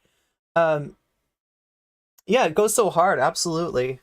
And it can definitely make queer people feel welcomed and wanted upon reading this series. So why is all of this so revolutionary to me? Especially when there have been queer characters in multiple other anime over time and even before One Piece. Poppy is like very talkative today. To me, it's due to the fact queer characters, while being well written, were usually both I think she's just lonely. ambiguous and evil. A lot of the time, queer characters were presented as the villain. Examples I can You can come in here if you will behave yourself, okay? think of are Dro from Devilman, Griffith from Berserk, and Kaworu from Neon Genesis Evangelion. Dro ended up being the actual devil, and was completely rejected by our main character, Akira. And I could honestly make a video in itself on how Dro and Akira's relationship has been created and presented, but perhaps some other time. Griffith was an ambiguous one. He clearly had a strong love for the main character, Guts, but it's very much argued about amongst the audience. Overall, Griffith was still positioned as a This is one that I have never watched. The Berserk is an anime that I've never watched, just because like every time I see it, it's like, kind of a violent scene. I'm not that I'm like adverse to that. Like I like fighting anime, but like I don't know. There's something about Berserk that's never really the evil character. So ambiguous or not, it's still similar to Dro's situation in Devilman. And finally, there's Kaworu, who had romantic feelings for the protagonist Shinji. Kaworu was presented in a much softer way, but at the end of the day, he still tended to be on the bad side. While these characters are great, and I love every single one of them, they're still on the opposite side of our protagonist. They're either not wanted or not accepted, going down an evil path at some point in time. For a series as big as One Piece to have queer characters who are loved and wanted, He just wants to stand right next to me. by our protagonist being on the good side with Luffy, it's truly something fantastic. To me, it seems only natural, as Luffy is a pirate and an outcast himself. Where did you go? So of course he'll love the other outcasts who'll love him back. This same trait follows the rest of the series, from Kamabaka Island to Wano. Every queer character we meet sides with or loves Luffy in some way. There don't seem to be any canonical evil queer characters as far as I can tell. And She's attacking me through the green screen. Meow. And once again, it feels purposeful. Of course, I could also mention Crocodile I just got attacked. here, but I'm afraid he's just a bit too ambiguous to really be labeled as a queer character at this point in time. But now I think we should get into the actual presentation of these aforementioned queer characters. Let's start with the two already mentioned. They are interesting. Bon Clay seems to be known as a gay man. It's because when I like, basically when I move, it moves the green screen, and she just sees something behind like a curtain moving, and it's like it activates her hunting instinct. No scratching me. Sit on the bed. Poppy. Poppy.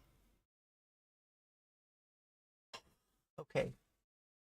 In most spaces, but we don't actually really know what their preferences are. Bon Clay's name, in fact, is meant to be gender neutral, representing both a feminine and masculine side. Upon their introduction, they say they are both a man and a woman. Their power in the series equates to this, as they can copy anyone's body and looks. Yo!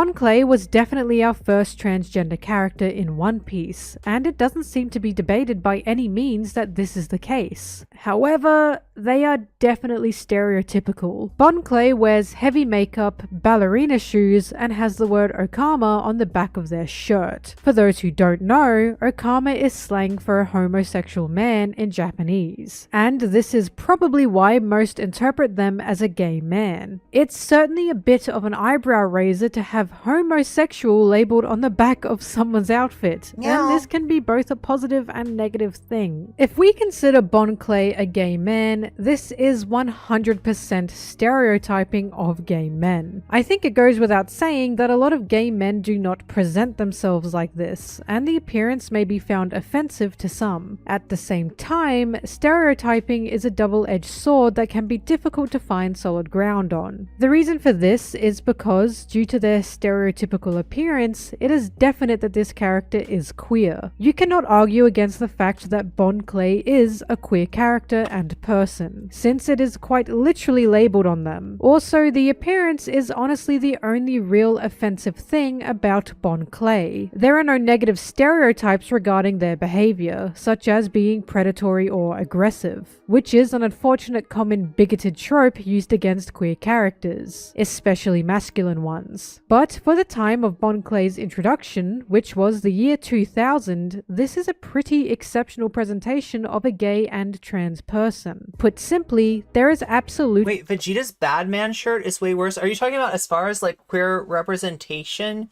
Because like I know what you're talking about. Damiel is referring to, I believe it's Dragon Ball GT, where Vegeta shows up and he's got a mustache. And I mean, I don't know how gay presentation works in Japan, but in the United States, maybe this is like the 90s at that time, that kind of mustache, like it's like a Freddie Mercury mustache, right? It kind of reads as gay, right? So I saw that, but I never knew if like I was really seeing that, if that was supposed to be there in a Japanese context, or if that's just me misreading something through the cultural lens that I'm accustomed to. But yeah, he has a pink shirt, like a overshirt that says "Bad Man" on the back.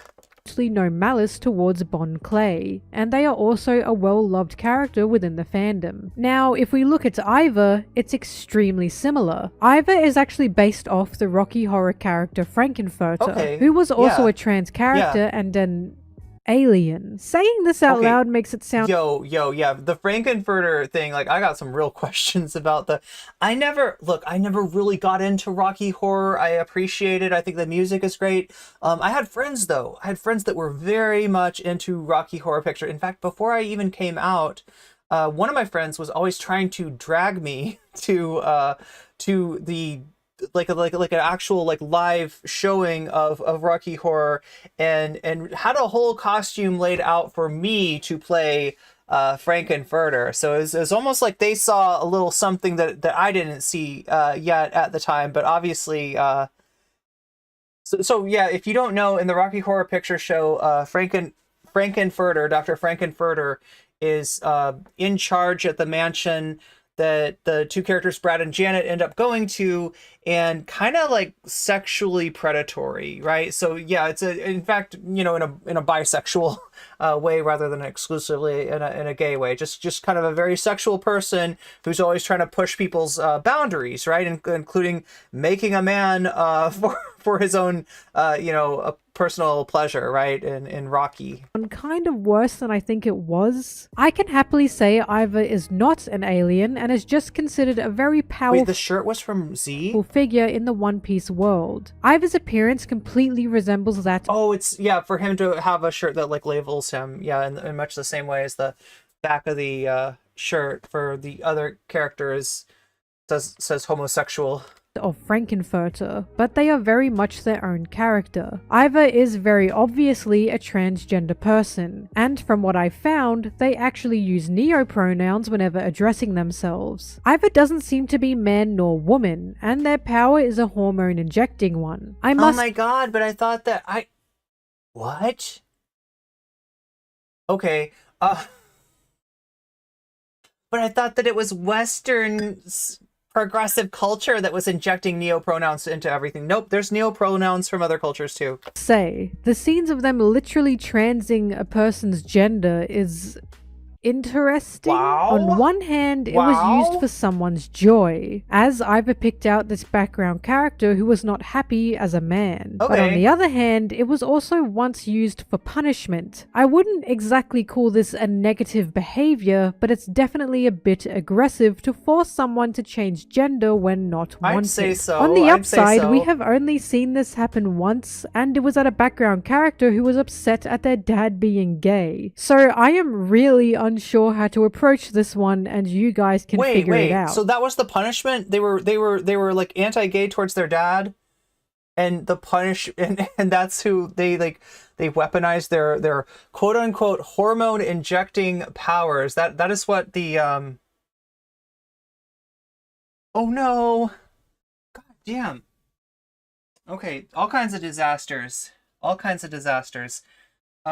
She also knocked over like a bottle of water, and it's now spilling into my drawers. My clothes are being soaked in water thanks to the chaos that Poppy has caused. So yeah, I think she's officially a character on the stream now.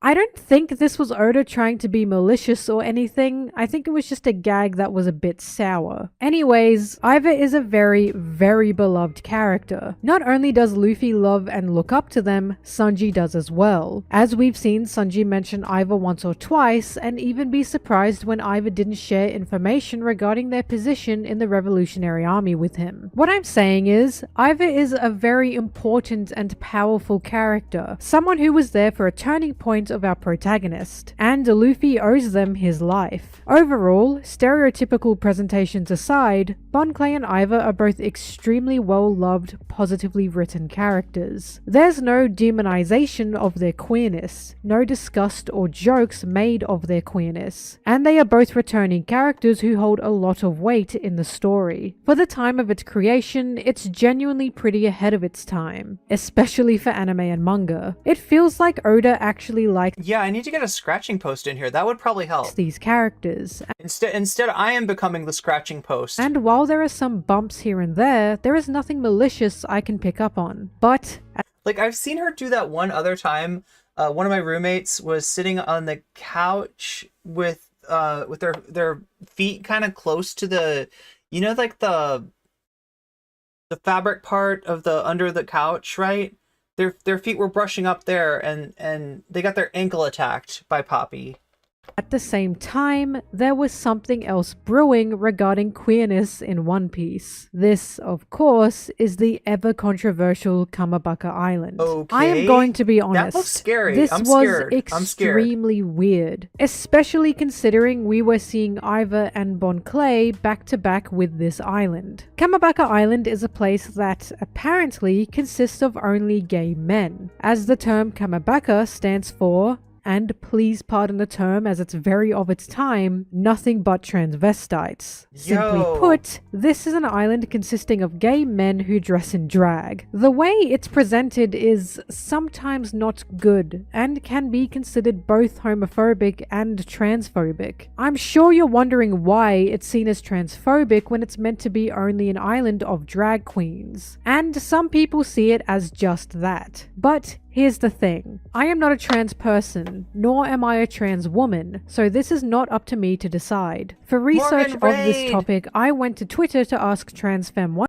Piece fans what they thought of this, and if they Welcome Raiders, welcome streamer. How was your stream, Morgan? themselves considered it to be transphobic, especially towards trans women. The responses I got differed greatly. For anybody joining us right now, we are watching a video on queerness represented in One Piece, both the good and the bad, and helped me gain a better insight. Even though the Kamabakas are, in name, meant to be drag queens, there are a few things here or there that push the idea I mean, they're look, more this is something that I've actually thought about making a video about, right? If you think about the relationship between like trans people and and drag culture, which is not exclusively the purview of the gay male community, but has a lot to do with that, like has a strong connection to that, let's just say, right? And then you look at the way that the attack on drag queens in Drag Queen Story Hour and stuff like that is used as kind of an attack on trans people, even though you're talking about two different communities. In the eyes of the transphobe, there's no difference. There's no distinction. That's just all gay stuff, right? And like there's literally a conflation of two communities that are like completely separate, and a smear in the sense of using an attack on one to hurt the other, right? There's something that needs to be discussed there, and I thought I could discuss it maybe in terms of Hedwig and the Angry Inch. Have people seen this? This is a musical, actually a rock opera, I guess is the right term for what Hedwig is. Created by a gay man. It's a story of an East German guy who I think we can say that given the plot of the movie, although it's indeterminate. A guy who falls in love with an American GI and is in East Germany and can't get out because there's the walls there, right? But there's one exception, right? If an American GI marries an East German woman, they are allowed to leave with them. And so they find a very bad surgeon and kind of not really with, kind of against Hedwig's will, perform this operation, and then the whole story, goes off from there. But, this is a movie that is not really trans representation, since while maybe, there are, I guess, trans-coded characters at the very least in the story. Like Hedwig is not one of these. Hedwig it's a story of somebody who wants to be a man, and the story is the journey to that masculine identity, despite having had to undergo this operation in order to leave East Germany. So you can see where while it's like one of the first instances of like trans representation that is not like, Ace Ventura, like The Disgust or Silence of the Lambs, The Fear, it is very insulting to trans people. And in a lot of ways, it's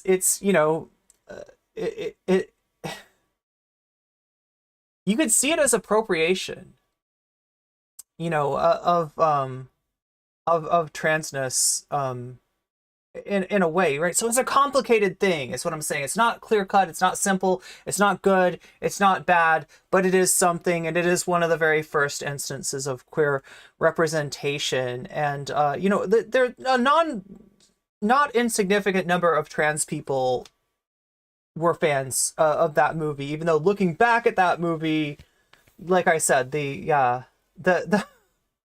representation, it's literally not representation of us, right? And to the extent that there's a theme of coercion and somebody being forced to undergo what would be gender affirming therapy, but in this case is very much not gender affirming therapy. It's dicey. It's dicey.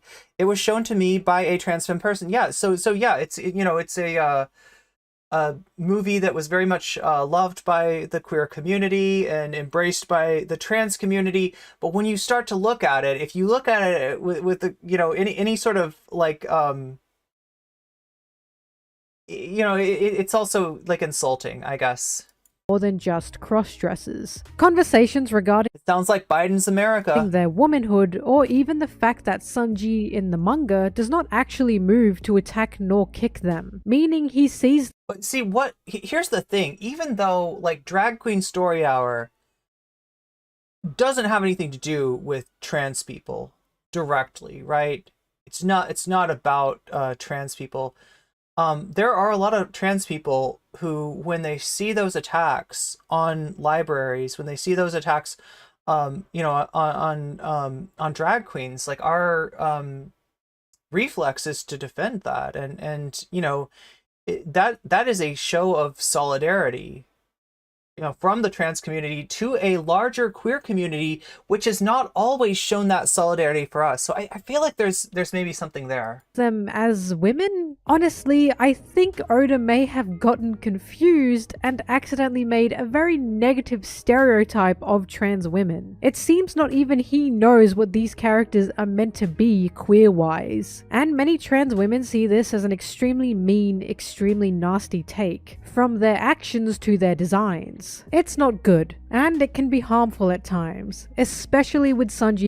Yeah, I mean, oh my god, there's a lot of this kind of media that, like, has anybody seen, there's an episode of Bob's Burgers that features trans characters, and there's a variety of opinions on that, whether it's good representation, whether it's bad representation / exploitation. It's like, there's a lot of this media, because, like, right, when we see representation start, it is negative, right? When we're talking about, like, Silence of the Lambs, even with the caveat that Hannibal Lecter describes the character in question as not being trans at all, right? You know, it ends up conveying itself onto screen as negative. Ace Ventura is another example of that. There's a ton of this stuff in, like, 90s, like Adam Sandler type movies where the gag is, oh yeah,